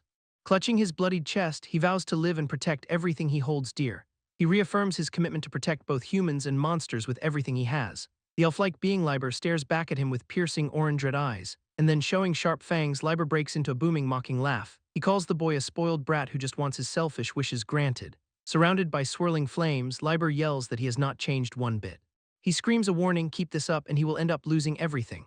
The young man looks down, resolute, thinking to himself that he will not let that happen. He reaches out, declaring with new conviction, "Let me use you, Liber." A fierce, fiery glow burns within Liber's eye as he considers the offer. The memory of a simple glass on a table flashes by a promise to clear the dungeon. Now, bleeding and desperate, he channels dark energy, vowing to truly use Liber's full power. He extends his glowing hand, proposing their new contract will protect what they both cherish. Liber points out the irony. If he does not help, Liber's followers will all die anyway. He smiles, noting this is the exact same kind of threat he once used on humans. But the young man's eyes are intense, questioning if this is a threat against him personally. Liber seems impressed, acknowledging that the boy has indeed grown much stronger. They grasp hands and a blinding aura erupts around them, sealing their new pact. Liber looms over him, demanding a solid plan because failure is not an option. The boy smirks, his hand glowing with dark power, promising to show him how to properly use a demon king. Suddenly, an emergency quest alert blasts through the Adventurers Guild. A dungeon collapse is imminent. Guild members rush around, redirecting adventurers as the advanced survey team returns with urgent news. They report that the dungeon's internal structure has changed drastically, showing a shifting map. A receptionist apologizes, explaining that normal guild operations are suspended due to the crisis. But our hero steps forward, bathed in light, confidently announcing he is here for that very quest. The receptionist is shocked, recognizing him as the one who witnessed the dungeon firsthand. She types furiously, telling him to wait for an S-rank adventurer who is on their way. Just then, a man with brown hair steps out of a dark purple rift, apologizing for the wait. He introduces himself, then looks at our hero's party, trailing off in his sentence. The man looks genuinely surprised, asking if he is really going in with just one person. Our hero is even more shocked, his eyes wide as he exclaims, "Cunnin!" Cunnin wastes no time, reaching out with a gloved hand and declaring, "We are moving out." In an instant, they are standing before the swirling blue dungeon portal, much to our hero's disbelief. Cunnin shows off a glowing magic tool on his wrist, an S-rank exclusive for instant dungeon travel. He formally introduces himself as Cunnin, sent by the guild to party up for this mission. Adjusting his gloves with a sharp expression, he declares himself the leader and expects to be obeyed. Cunnin strides forward, thinking this new guy gives them the strength of 100 adventurers. They arrive on a barren ridge, and Cunnin immediately realizes their map is completely useless. He notes that the dungeon's shifting structure caused by a named monster will be a real headache. Our hero activates a skill, his eye glowing gold as a HUD for Keen Eye appears. Cunnin stares, surprised, remarking that he thought this kid did not even have a job class before. He asks if the target can be located, and our hero says it is hard to see with all the new monsters. Cunnin cuts him off, demanding he just give him a rough idea of their positions. A magical golden eye manifests in the air, scanning the desolate terrain below. He calls out the locations, a pack behind a fallen tree and a straggler to the left. Cunnin raises a gloved hand, charging it with energy, and says, "That is enough." He gathers crackling blue magical energy, preparing to unleash a powerful spell. He shouts fist bait, sending a swarm of crystalline fish constructs flying at the targets. The ice fish slam into the rose monsters, causing them to shriek in pain and surprise. Our hero is stunned, knowing that bait magic is supposed to be a close-range-only skill. He asks Cunnin if he somehow modified the spell to extend its range. Cunnin coolly replies that if he knows that much, he must know his magic pretty well. Just then, a massive golden bird monster unleashes a roaring burst of flames at them. Our hero lunges forward, slicing through the fire with his glowing purple void saber. Cunnin observes, realizing he is not using an opposite element but nullifying the attack with anti-magic. The entire landscape begins to tremble violently as the dungeon starts to shift and reconstruct itself. Alarmed, our hero shouts that the dungeon is changing its structure again. A monstrous plant creature bursts from the ground with a deafening, earth-shattering roar. His glowing eye reveals the truth. It is not a dragon, but something far stranger. He realizes it is using the dungeon itself as material, controlling it with its plants. Cunnin's face hardens, declaring that they are taking this new, massive threat down now. The terrifying beast descends from the darkness, its massive fleshy limbs crashing down with a roar. In the chaos, our hero shouts that he will hold it off, ordering Cunnin to go for the attack. Cunnin agrees, saying he has just the thing for big targets, asking if his stance can be broken. The hero leaps forward, sword glowing, yelling he can do it for a second as he summons. A giant glowing green crustacean manifests, slamming into the beast with a dynamic cancer. Cunnin smiles, remarking that his partner is pretty rough on his summoned monsters. The beast recoils with a fierce cry as the massive green construct overwhelms it with sheer force. Dust and debris fly as the monster is violently slammed into the cavern floor. The hero yells to hurry before it reconstructs, and Kunnan calmly praises his good work. Kunnan then unleashes a wave of absolute zero, declaring Ice Kingdom, as the area freezes over. Our hero marvels at the power, realizing the entire floor has been frozen solid in an instant. Kunnan thinks to himself that this tactical move should buy them some precious time. The hero Yuki turns to Kunnan, concerned by this overwhelming display of power. Kunnan's demeanor softens as he tells Yuki he no longer needs to wait for his instructions. Yuki is completely taken aback, stammering and asking if he did something wrong. Kunnan clarifies that it is the opposite. He is impressed by his skills, magic, and swordsmanship. He grants Yuki full freedom to act on his own judgment, saying it makes things easier for him. Yuki is stunned, recalling Kunnan is the legendary leader famous for his precise commands. Kunnan reveals his true style is fighting on the front lines, but few can ever keep up with him. As Kunnan effortlessly controls the ice, Yuki realizes he was not even fighting at full strength before. Yuki, still in shock, can only manage to say, "In that case." Kunnan looks back with a confident smirk, challenging him, "You can keep up with me, cannot you?" Yuki reflects on his entire journey, realizing he has finally closed the gap since his weak F-rank days. Kunnan reminds him that this is what it means to be S-rank, and Yuki agrees, knowing what he must do. The mana density suddenly shifts, and they both realize they have reached the final floor. Yuki's eye glows as he confirms their target. The monster Zeras is just ahead. Kunnan begins to explain the plan, asking Yuki if he knows the spell Time to Sell. Yuki confirms it is a time-based spell that sends a target to a slower-flowing subspace. Impressed, Kunnan reveals he can use that very spell, making it the perfect counter to a dungeon collapse. Yuki understands the strategy. Trapping the boss would buy crucial time for evacuation and reinforcements, but Kunnan admits the spell takes a long time to activate and has a very short range. Yuki's face hardens with determination as he realizes his role. He must create that opening. Kunnan confirms it, telling him he will start casting exactly 180 seconds after combat begins.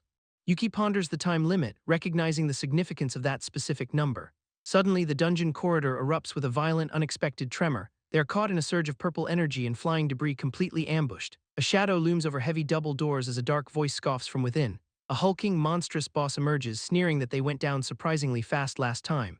With a blinding flash of light, the massive doors are shattered into a million pieces. The monster's grotesque face fills the frame, its glowing golden eyes widening in shock. Kunnan calmly thinks to himself that 180 seconds is his average boss clear time anyway. Yuki clenches his fist, acknowledging the S-rank's power but readying his own hidden trump card. The two warriors stand back to back, blades ready, united to stop this dungeon collapse together.